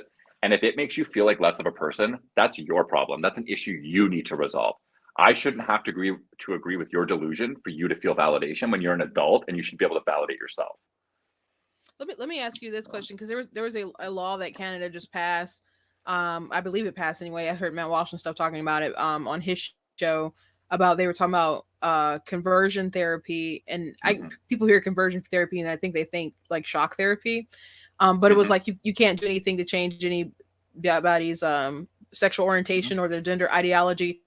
But there wasn't anything for like the other way. So you couldn't like convince somebody that they were gay or that they were trans. Like that's fine if you convert that way, but not the other way. So I thought that was interesting. That's just not blanketly like you know, you're not supposed to convince people, just let them be who they are. Yeah, and I made a video about that. So that did pass. They did ban conversion therapy. As someone who's gone through conversion therapy twice, my personal opinion, it doesn't work. But I don't think it should have been banned. I was a proponent that it should have remained. I do think there should have been stipulations on it. Like you shouldn't be forced to do it. You should be 18, make your own informed consent. Because there's a lot of people, lesbians and gay men, that go through like an external crisis. And for a very long time, I hated the fact that I was gay, and it was gay conversion therapy that actually made me feel okay with the fact. Like, it's not, I think people had a misconception that gay conversion therapy was these old rednecks like beating you with a stick until like you were a straight man. And that's not what it was. It was about exploring your sexuality and just giving you the opportunity to explore it. Because in gay culture, if you come out and say that you're bi, no, you're not bi, you're gay. Well, no, they can be bisexual. You can be attracted to both. No. They're just on the fence. They're greedy. They're gay. And that's a real thing within the gay world. And then you have a lot of gay men that will go after straight men for the inherent purpose of trying to bag a straight man like it's a trophy. And I'm sorry, but if a straight man's going to sleep with you, he's probably not straight. So like you didn't really win anything there. But I thought that gay conversion therapy, I don't think it works to convert your sexuality. It's a part of who you are. It's ingrained within the way that your brain operates. But I wasn't upset that I had to go through it. I was forced into it both times, but it was more of like it helped me learn that, okay, no matter what I do, this isn't going to change. So I need to accept who I am. And if you're going through an external crisis or an identity crisis and you don't know who you are, those types of things can actually really help give you a kick in the ass. I understand back in the day, gay conversion therapy caused a lot of mental health issues, but it could have been reformed to give them the option. If that's what you want to pursue and you truly believe it's going to help you, as an adult making an informed choice, why should you not be able to access that? So I disagreed with that. And it doesn't work the other way. You can have therapists sit there all day and tell you that you're this, that, or the other, but what you can't have them say like the normal default would be to be heterosexual. but they're not allowed to say that because then it's gay conversion therapy, which to me is ridiculous. And no one was doing gay conversion therapy in Canada like they did back in the 70s and 80s. That's not what was happening. But funny enough, in Canada, we still do use electroconvulsive therapy. So we do use shock therapy on people. For conversion therapy? Or just in general? No, we use it in general. So if you have like medication resistant depression and stuff, they will put you through electroconvulsive therapy to like help reset your brain, which I've seen people go through it. No, I would never wish that on anyone, but if it helps you, all the more power to you. Oh, well, I know there are people who there was one TikTok going around where I guess there was a mom doing a live with her kids, and then her son was like, they were young, and they said, my mom doesn't make me do it's okay, if you're gay or you're lesbian or you're trans or whatever, but you just have to be in it, the LGBT. And she looked like, what? And he's like, yeah, you make us or something. So he kind of like outed his mom. So it was like forcing it. And and I'm sure there's like that pressure sort of from parents and other stuff too. And then there's an issue where people have depression or they suffer through other sort of mental issues, and you have doctors who won't push back because they do all this research and like all these other people are trans, maybe that's what I am, and they go to these doctors and these doctors affirm their self-diagnosis rather than trying to get to the root of things. So I've seen people, there was someone on 60 Minutes who had this happen to them, and it was a girl, she decided that she was a man, and she was on hormones. It took nothing for her to get those. She chopped off her breasts, and her doctor reaffirmed like her identity, didn't really push her to question her, and then she realized she was wrong, and then she went backwards and deconverted, and this all happened within the span of a year. That's happening a lot. So you'll see a lot of detransition stories that are happening. I follow a few people that have gone through it. And one of them said, so she was a lesbian, and she liked to like more masculine things. I don't know if this is offensive, but I would classify her as a dyke. But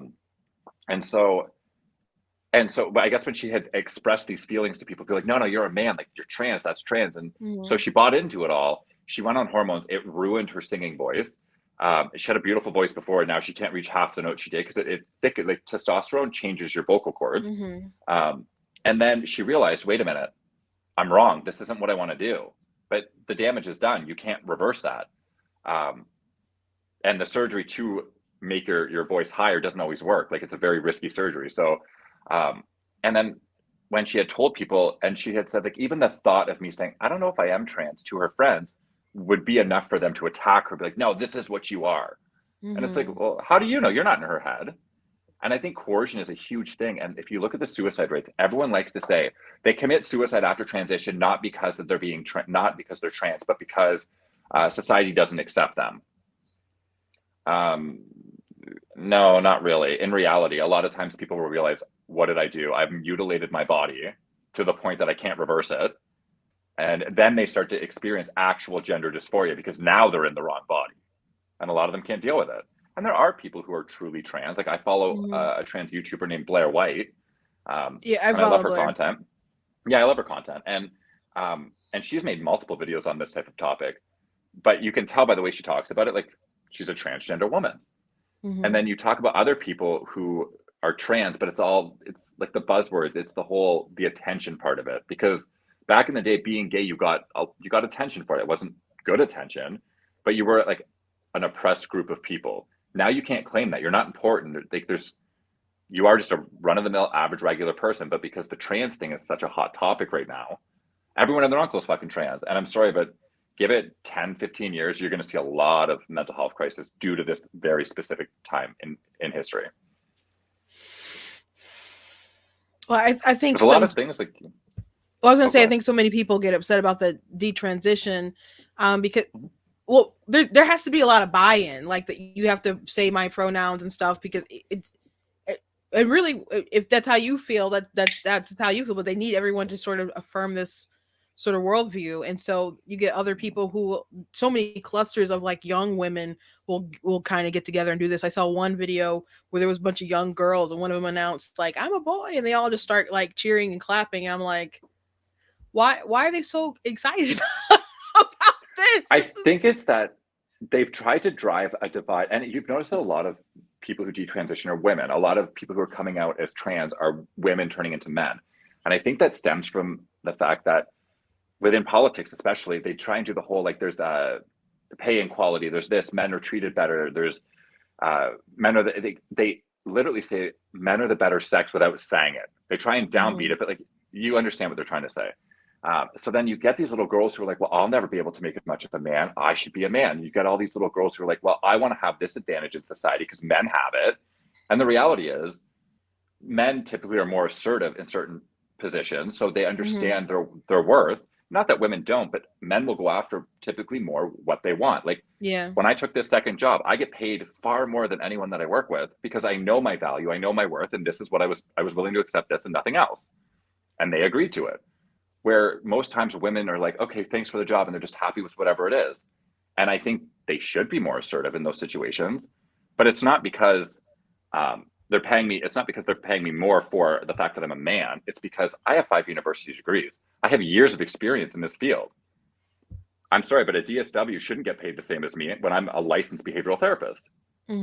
Right? But they don't tell the whole story on why men in certain positions, or women. There's women that I work with that make way more money than I do because they have more experience and more to offer the company. They're more valuable. But they don't include that because it doesn't fit the narrative that women are oppressed.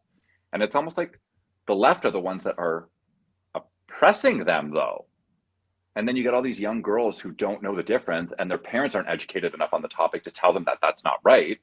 So then I'm a boy because, well, if people think I'm a boy, then I'll get treated better. And in reality, you really don't, because men have certain advantages and women have certain advantages. Like, if a man is going through a crisis, literally, like, no one gives a fuck.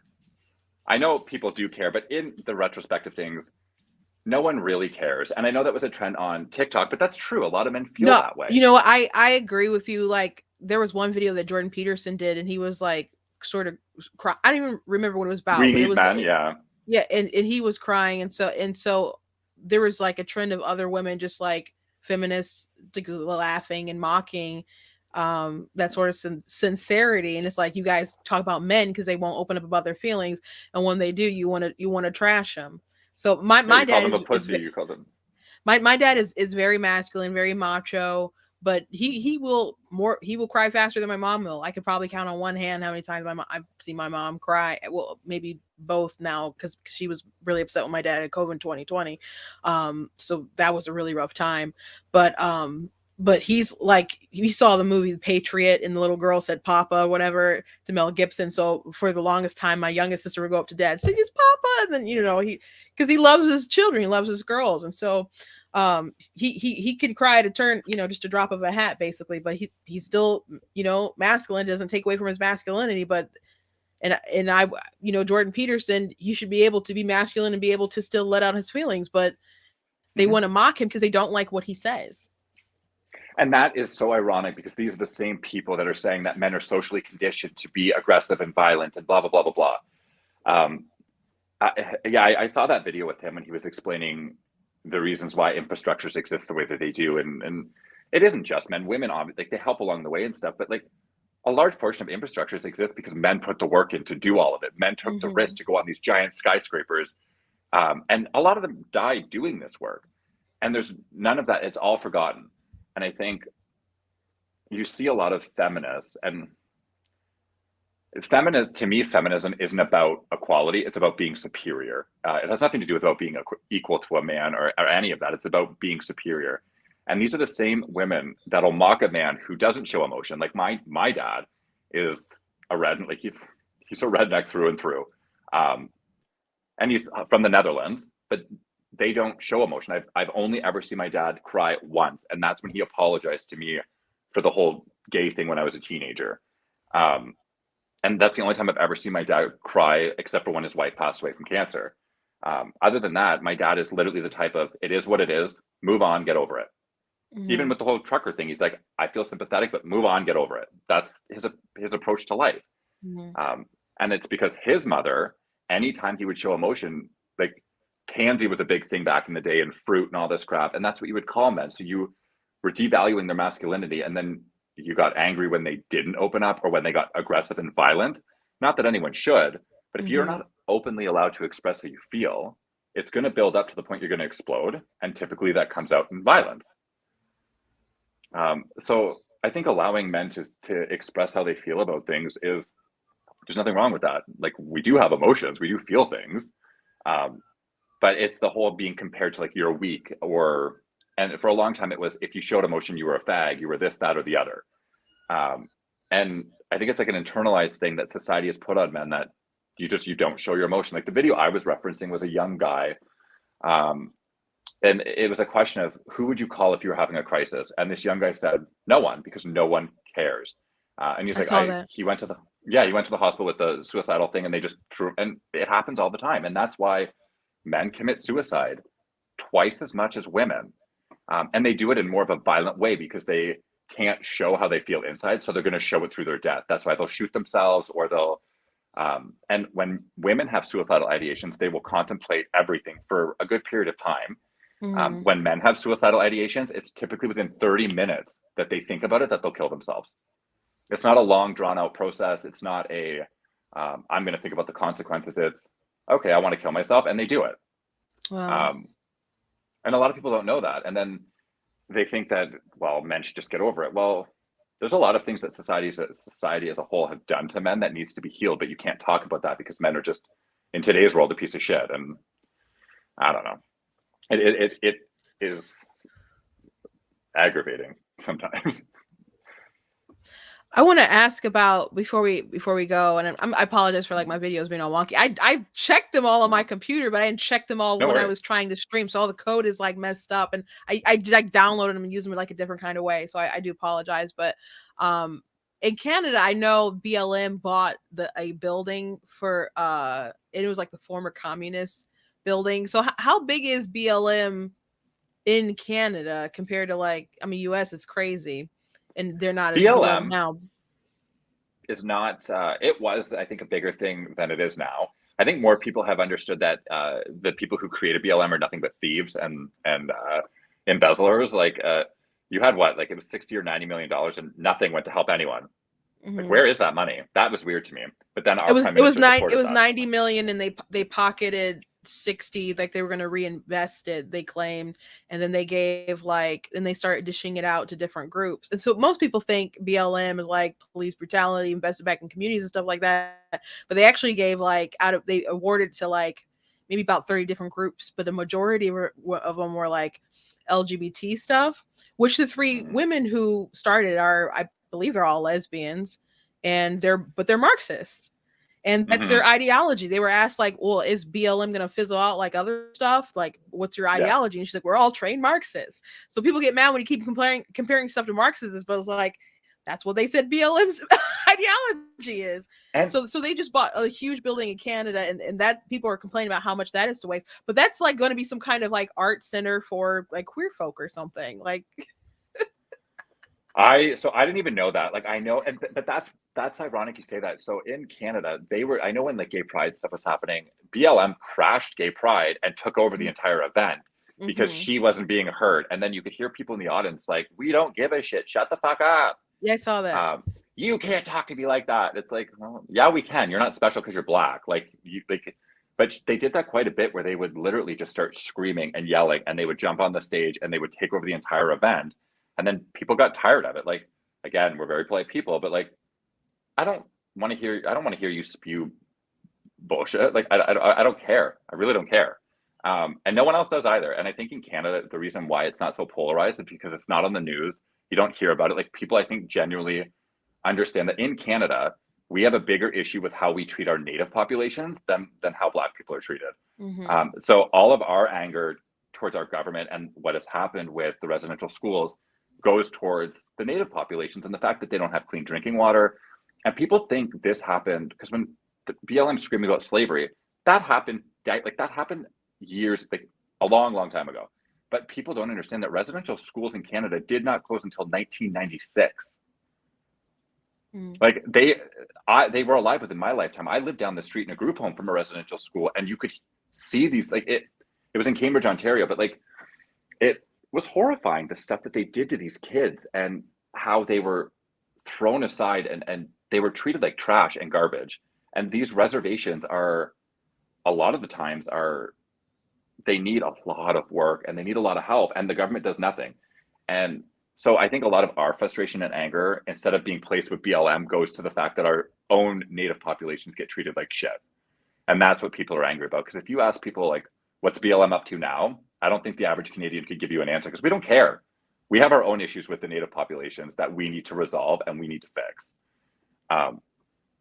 And I think it's because Canada it's always been such a melting pot of cultures, that maybe we don't see it the way that people do in the States. But is it really even the way that they're trying to portray it on the media, in the media, the way it is in the States for Black people? Like, No, I wouldn't. no, not it's not, but people are so hype about it. Like, I got this graph. Let me show you this graph. Like, so police statistics and shootings and stuff, people are so convinced that it's like a nonstop sort of thing. And they, in BLM's language, like on their website, they believe that Black people are targeted for demise. That's what they say. But this is an interesting graph from like Spectac magazine, where it's like showing how many people you think was killed by unarmed Black people were killed by police in 2019. And some people said about 10, about 100, about 1,000, 10,000, and more than 10,000. So the number, it was like 13. And so the more liberal you are, the more wrong you are about this matter. But that's in. If you thought there were more than 10,000 Black people being killed every year by police, maybe you would have a very hysterical opinion about how we treat people in this nation. But it's just not true. So a lot of people are very wrong about this, but that's how the news plays it out. I mean, it was just nonstop propaganda, especially like in 2020. It was a world that was driving me crazy. Just how no one would question the narrative. We talked, and before we went live, I talked about the Reuters magazine, the Reuters data scientist who got fired because he could prove that BLM has had a negative effect on Black people by pushing this lie. Like, even in his data, he talked about how many lives could be estimated. Even he analyzed like 5 different cities, how there's like, I think there was all these excess murders that should not have happened, but have happened, whether it's because of police drawing back or all these other kind of variables. So more people, in his opinion, have died because BLM has been spreading these falsehoods around, but the media has pushed it. But they couldn't even tolerate it with one of the biggest media news organizations in the world. So you can only imagine what it's like at CNN and MSNBC and all these other places. So it's really, really bad. It's really bad. That stuff doesn't really happen here. They don't politicize stuff like that. Like they do when they don't, but not to the extent that it is in the States, I don't believe. You'll hear like odds and ends of like, but the CBC, the Canadian Broadcast Company, they're the most biased media outlet I think that's ever existed. And yet they need bailouts from the government every year because it's a failing enterprise. But they will put things, especially if I remember when Trump was in office, they constantly showed the riots. They constantly showed what was happening. They would show like people burning down stores, and they presented it was all in retaliation to the fact that Trump was elected and this, that, and the other. But then when Joe Biden came in, all of that stopped. You didn't see it on the news anymore. It's very clear what media outlets are trying to do, in my opinion. But you don't really hear much about BLM in Canada. Like, and what? Just to jump in, that's actually true for right now. They're not playing like all the kind of stuff in mass like they were. That's like election time stuff. So that was like it was nonstop in 2020. But no, the BLM has been pretty quiet. Actually, they're mad at Biden because there have been Black groups mad at Biden because he hasn't done much or met with anybody. So they've had different issues, and now they're talking about how they mismanaged money. But people don't have as high a favorable opinion as they did at the height of like 2020, which people felt pressured to. But now they kind of see him, I think, more as hucksters. But people love putting them in their profiles and stuff. I think people. If I see like even like the gay dating apps and stuff, if I see like the BLM thing, I'm like, nope, next. Because like that tells me all I need to know about you.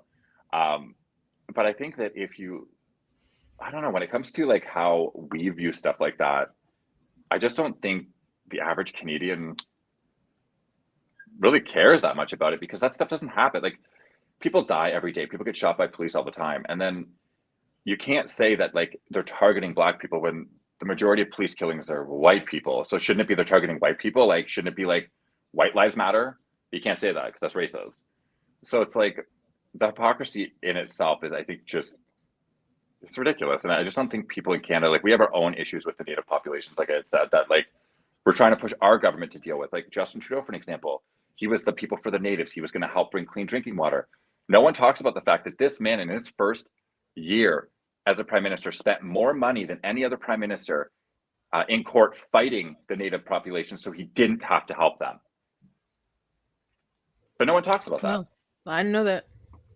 Yeah. I saw a pretty aggressive commercial the other day about the water. They're like, fix the bleeping water, Justin. Like, so yeah, I shared that on my page. maybe like, I saw it on yours. I don't know. It's like, it's just freaking, and then you have the moose that's like, it's just effing water. Yeah, my dad, he would, yeah, my dad, he would go to Indian reservation all the time to preach and minister. They really love him up there in Calgary, but he can't go. He's not vaccinated, so he can't. Like, the last time he went was like right before like they really did the lockdowns and stuff, but he can't go up there right now. It's just, I don't understand how people can't look through the hypocrisy. Like, the thing I've noticed is when I talk to someone who's really, really liberal, the one thing I learned very quickly is they're very uneducated, because you could not be educated on these topics and claim to be a liberal. There's no way that you could do that.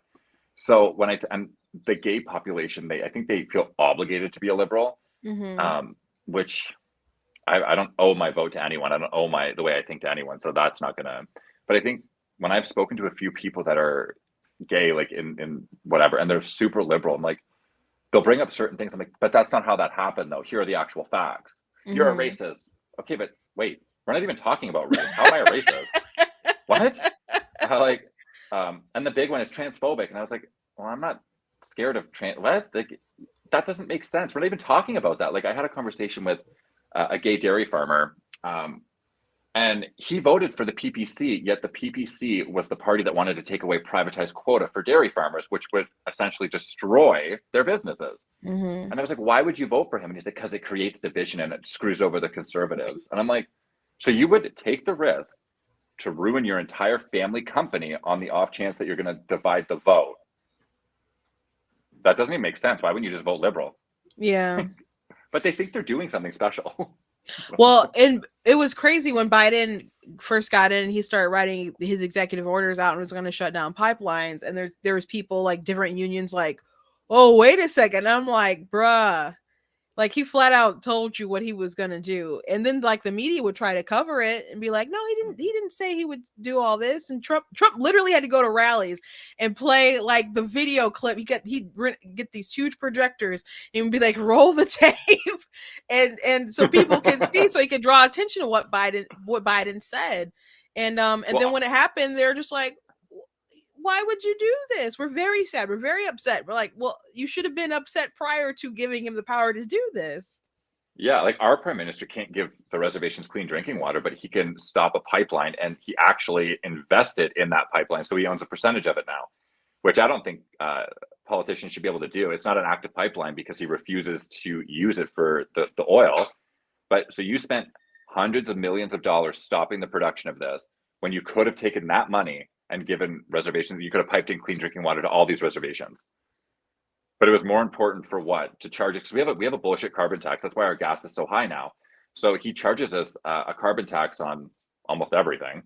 And it's supposed to go to climate change. But yet they've done nothing for climate change. They used to give, if you bought an electric car, they would give you a green energy thing. Yet mining lithium is extremely toxic for the environment.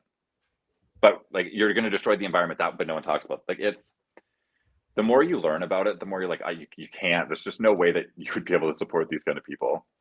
Yeah, so I guess I think it's my last question, but like, so in the U.S., I think we see a lot more active like gay conservatives, because I think after the marriage thing became less of an issue, people would be like, you know what, I want low taxes.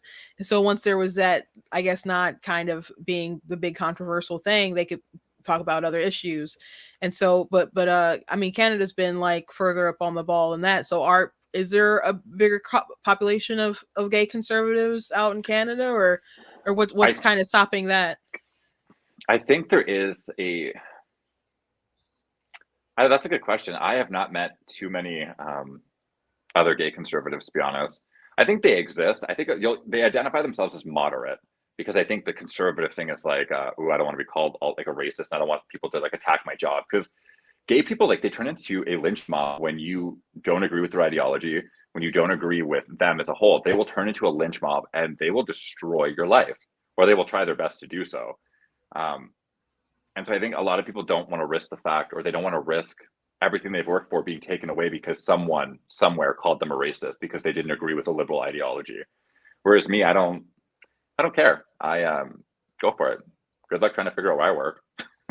I shouldn't say that because now someone probably will, but like, I think they do exist. You don't see them too often. And if they're out there, like, how do I find them? I don't know. I don't know.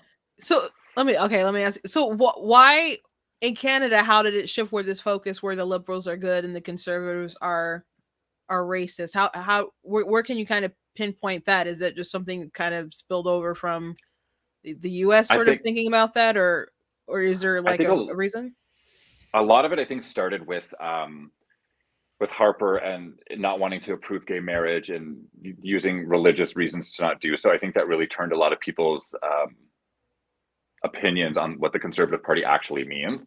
Because even now they'll quote like Andrew Scheer didn't want gay marriage, and I'm like, okay, but he's multiple times he has said it's a non-starter. It's not a topic we're even going to discuss because gay marriage is legal. There's no point in bringing it up. It is what it is. Like, we're not going to do anything about it.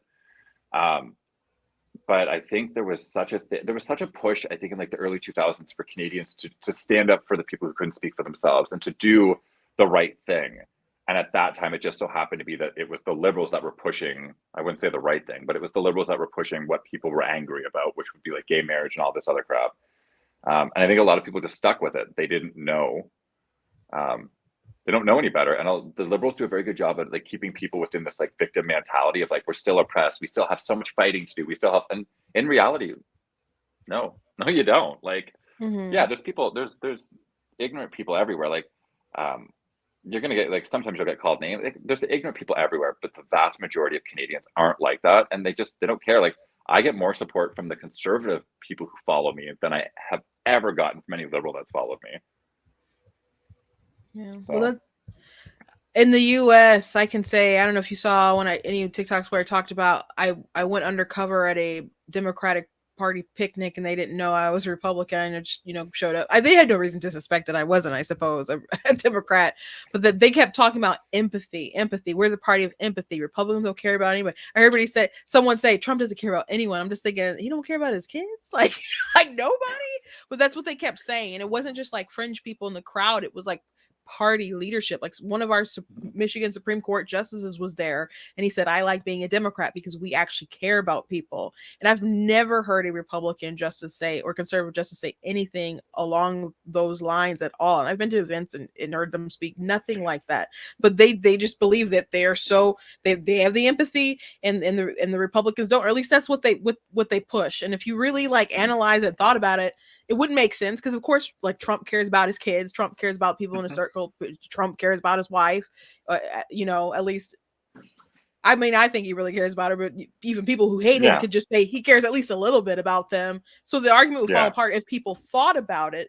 But they're just so emotionally driven.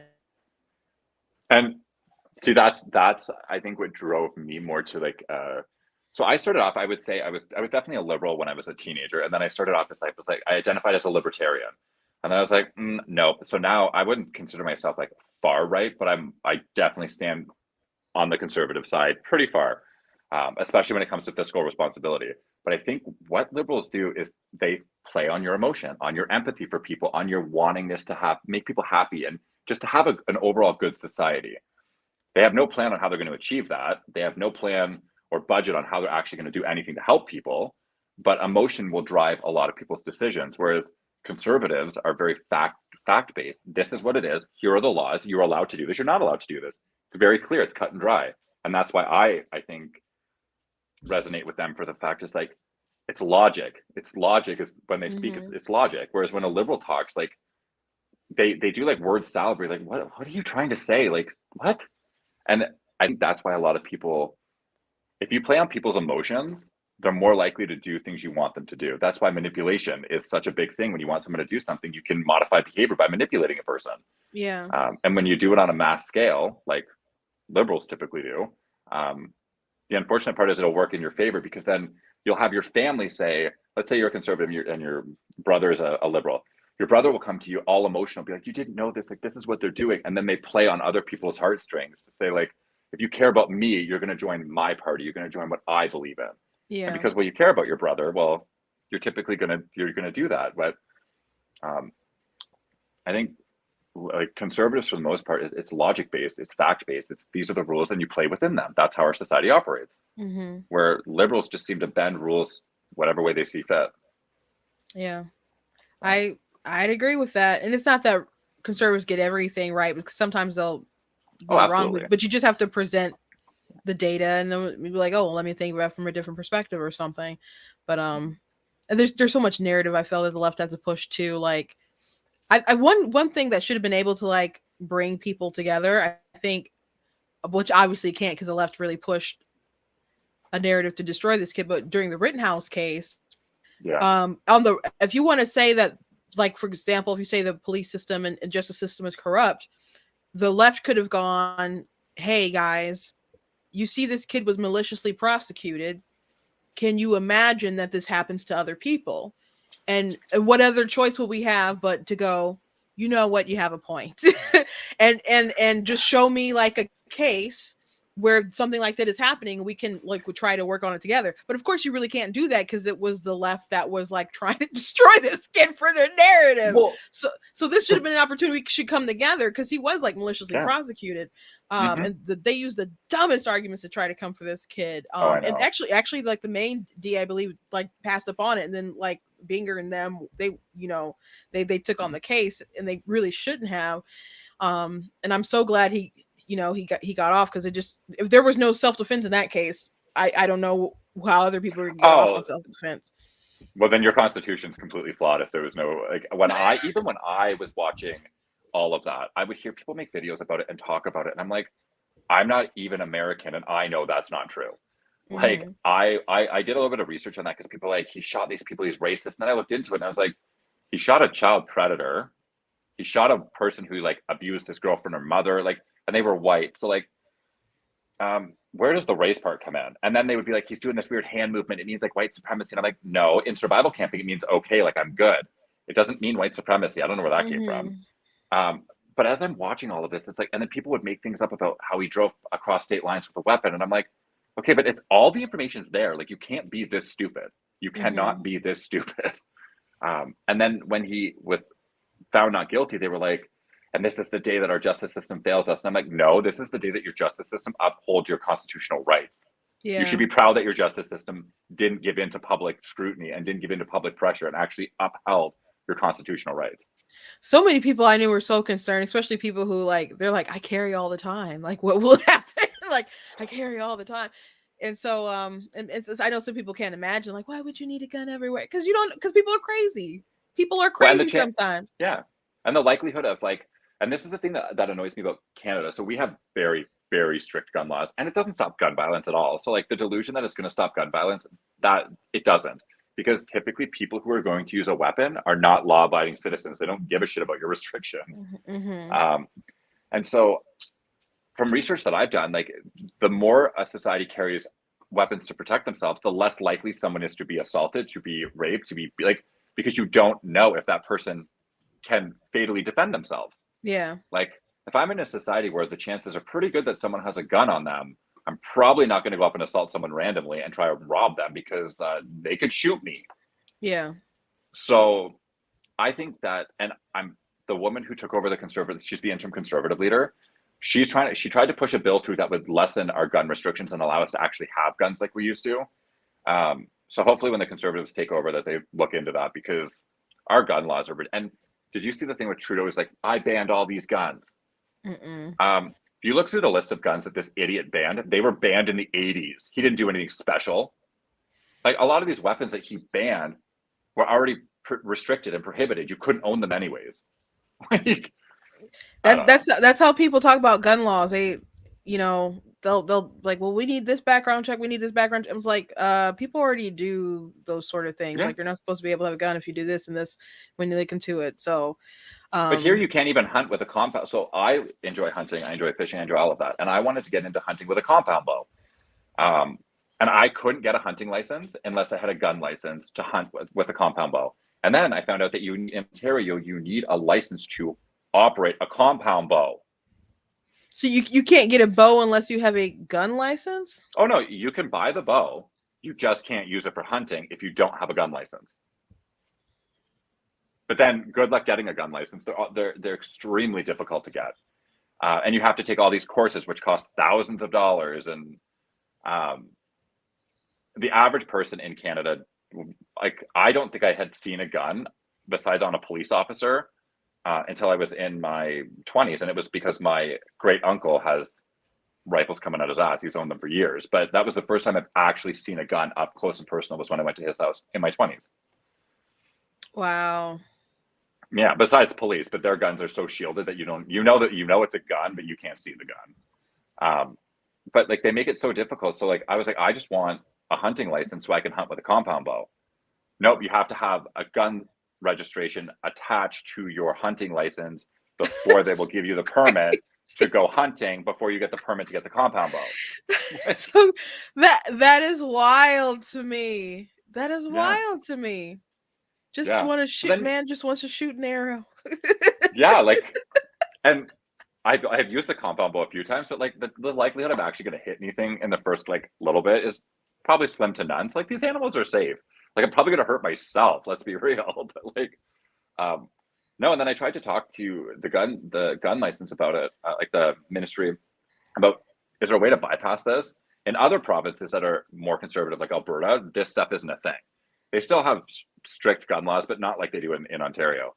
But yet Ontario has a huge, especially in Toronto, has a huge issue with gun violence. But yet the average person does not own a gun in Ontario. So where are these guns coming from? Not law-abiding citizens who bought them legally. Is your province doing any fines for people who don't get vaccinated? I know Quebec was talking about it. Like, the tax. No, so Quebec decided to drop that tax after the truckers are like, screw you. We'll go to people. They're like, if you're going to do it, let's go to Montreal next and shut down your city. No, Ontario's not doing any of that. Ontario is just, they've done a very good job of like making people, like, if you're not vaccinated or if you don't wear a mask in a store, like, people will heavily pressure you. Like, when I go to, I don't wear a mask. I don't care. I was walking to the store. And I've had people stare at me. I'm like, okay, like, hello, what's up? And they're like, where's your mask? I'm like, I don't know, at home somewhere. Why do you care? You're wearing a mask. Mind your business. Mm-hmm. Like, why do you care? Because it doesn't stop them from getting it, just from spreading it. So you could be spreading if you don't have it, but it's not going to protect them either way, because their mask doesn't protect them. It all makes sense when you think about it. Yeah, and the CDC at the beginning said that the only masks that would help you were N95 masks. The regular surgical masks don't do anything. Mm-hmm. And then all of a sudden, no, they do something. And then all of a sudden, no, they don't do something. You need N95 masks. Okay, well, I'm not walking around feeling like I'm being suffocated wearing an N95 mask. I saw the funniest thing though at the grocery store. This guy was in a full hazmat suit with a respirator attached to him. He had a oxygen saturator on the back, like full on hazmat suit. And I was like, what spaceship did you come out of, sir?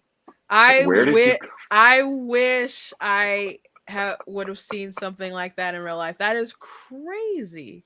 He was an older guy. And then the same grocery store, it was up at Walmart when I went to the city. And there was another guy who, I didn't know that you could buy just respirators. They're like head respirators that hook up to an oxygen feed, but it's supposed to be attached to a hazmat suit. He wasn't wearing the suit, but he was wearing the helmet, which is completely open all the way around. And I was like, sir, what the fuck? Like, I'm like, that's not going to protect you. Like, particles could go, whoop, there you go. Like, wow. Well, it's just to make people feel safe anyway. That's all. They're just, it's like wearing security blankets on your face. That's essentially what it is. And Yeah. so in Canada, they've been really bad with the same kind of getting it wrong after time and time and time with the misinformation and going back and forth. Oh, absolutely. So like our prime minister said, get vaccinated, it'll help protect you. Then he gets COVID. Get vaccinated, it'll help protect you. Apparently he gets COVID again. Get vaccinated, make sure you get your booster. Now he's got COVID again. It's like, has no one pieced together that apparently he's like quadruple vaxxed, yet he keeps getting COVID? So like this probably isn't going to work. And then he at the beginning was like, we're doing this for the better of mankind. And it's going to stop the infection. 14 days to flatten the curve. It's like 2.5 years later. Like that's a long 14 days, my friend. And nothing has changed. Nothing, absolutely nothing has changed. But they did a very good job, like on the news here. I don't know if you guys did this in the States. They ran mortality rates, and it was like a mortality counter around the clock. And instead of, why didn't you run all the people that were recovering, or why didn't you tell the real statistics? Because on Statistics Canada, the website, it literally says that they've inflated the numbers by 50% because they thought that was what was going to happen. Wow. So they admit that the numbers have been inflated. And with comorbidities, like the whole thing is, yeah, you might have died and had COVID, but COVID wasn't the reason you died. Yeah. Right. But people don't understand that. Yeah. My grandma, she passed away last year, and she did have COVID. Thank you. But she was 102. So she lived a nice full life. So, and she was someone we did visit like during the COVID time, and some of the memories that I have just in like the past, maybe like 2 years ago, went over there. She like was prayed over me and my sisters and stuff. And she didn't really, I mean, I'm sure she prays for me all the time, but it was just like next level, like, you know, she's crying, praising God, thank you God. Like I wouldn't trade that memory for anything in the world. I'm just like, people are not living their lives, experience things with their loved ones. But yes, she passed away, and that's going to go down as a COVID death. But again, she's 102, and frankly, she was ready to go because her she's buried 2 kids, but one recently who had MS, and she's taken care of like for the longest time, but she passed away. So after she passed away, she told her kids, like, I want to set my affairs in order, and I want to make sure that I see everybody. And so, you know, I took my mom to go see her and stuff. And but she still looked pretty good. I'm like, Ma, I know she's ready to go, but like I think she's gonna make it to her next birthday. And sure enough, she made it to 102. So but she's a COVID death. But like, I don't know why they don't report them. Why do they don't report those deaths accurately? Like, and that just feeds into the whole fear, right? So it feeds into the whole notion of like COVID, it's so dangerous. And reality is, no, it's not. Like if it was about health, in my opinion, people that over a certain BMI body weight wouldn't be able to go to McDonald's. If it was about how, because in Canada, that's the number one leading of death is heart disease due to obesity. So, and smoking. So if it was truly about health, like there's so many other ways that you could make your populations healthier than instead of giving a vaccine that like people already have like a 98% chance of surviving the virus anyways. Like that, when you add everything up, you're like, none of this makes sense. But then when you start looking at where the money goes, if you follow money, if follow the money trail, it always makes sense why people do what they do. In my opinion, I've always said this: money is the root of all evil, and it makes people evil. Well, it's supposed to be the love of money is a root of all evil. Well, I think it's all evil. It's I don't think it's all evil, but it's evil. There's a lot of evil in the love of money. And yeah, if you follow the money, I'm sure you're gonna. It doesn't make sense how they keep continuing to push the Pfizer and all these vaccines when they really, like I said, they need a new one. This one's not even like helping with Omicron very well. And you know it's named Omicron because the other, they didn't want it. The next one was supposed to be like new, and they thought it'd be too confusing. And then the next one after that was like Zhai, but it would spell the same way as like the leader of China. So they're like, it's too common of a name, so they didn't want to name that variant that. So they're like, ooh, Omicron. That I'm sure they're like, that sounds ominous and creepy and scary and intimidating. So they jumped to that one. So even the variant right now that we have is named the name for political reasons. I believe that. When I heard Omicron, all I could think about was Futurama when that alien's like, welcome to my planet, Omicron Persei. Oh, I didn't even think about that. People were saying, oh, Omarion variant. Those jokes were pretty funny. There's a Weren't they singer. naming it after they did them with jokes about like the Transformers? Yeah, it sounds like like a Decepticon. Yeah, Megatron. Yeah. it does. Okay, It does whatever. sound like that. Well, I want to keep you all night. I don't know how long you're willing to go, but it's been like we're over 2 hour mark now, so I'll start to I shut gotta it take my down. pups out soon. Okay. Well, I do appreciate you coming on. And I do apologize for like my little technical glitches, but I That's all did good. enjoy the conversation with you, and I do hope that the truckers went out and that the freedom rings in Canada. And I know you guys are normally polite, so I appreciate seeing you guys not back down, and I think it's very inspiring. And now in the US, they're starting to do the convoys. They shut down their Facebook pages and stuff too, from my understanding. But I hope all this stuff can end very soon. I think, yeah, Canadians are very polite, but if you push them too far, they can be very nasty. So, and that's what's happened. It makes you wonder, like, how far government pushed what the world considers as like one of the most politest people on the planet, to the point that we're like, you government, we hate you all. So, but yeah, no, I had a good time conversing with you. I love your content. I always enjoy watching it. So maybe we can do this again at another date. I would love that. And by the way, my TikTok right now they're like shadow banning me so bad right now. All my stuff is like on my following page and not the For You. I've been on the For You for a whole like week. So Yeah, I don't know because like I had looked like through a couple. I was like, wow, she normally has a lot more views like than that. I'm like, what the fuck is going on with all of that? But the same things happened to me. Like I made a few what I would consider to be quite politically important videos, and I'm like, normally my videos will get anywhere between 3 and 10, 15,000 views.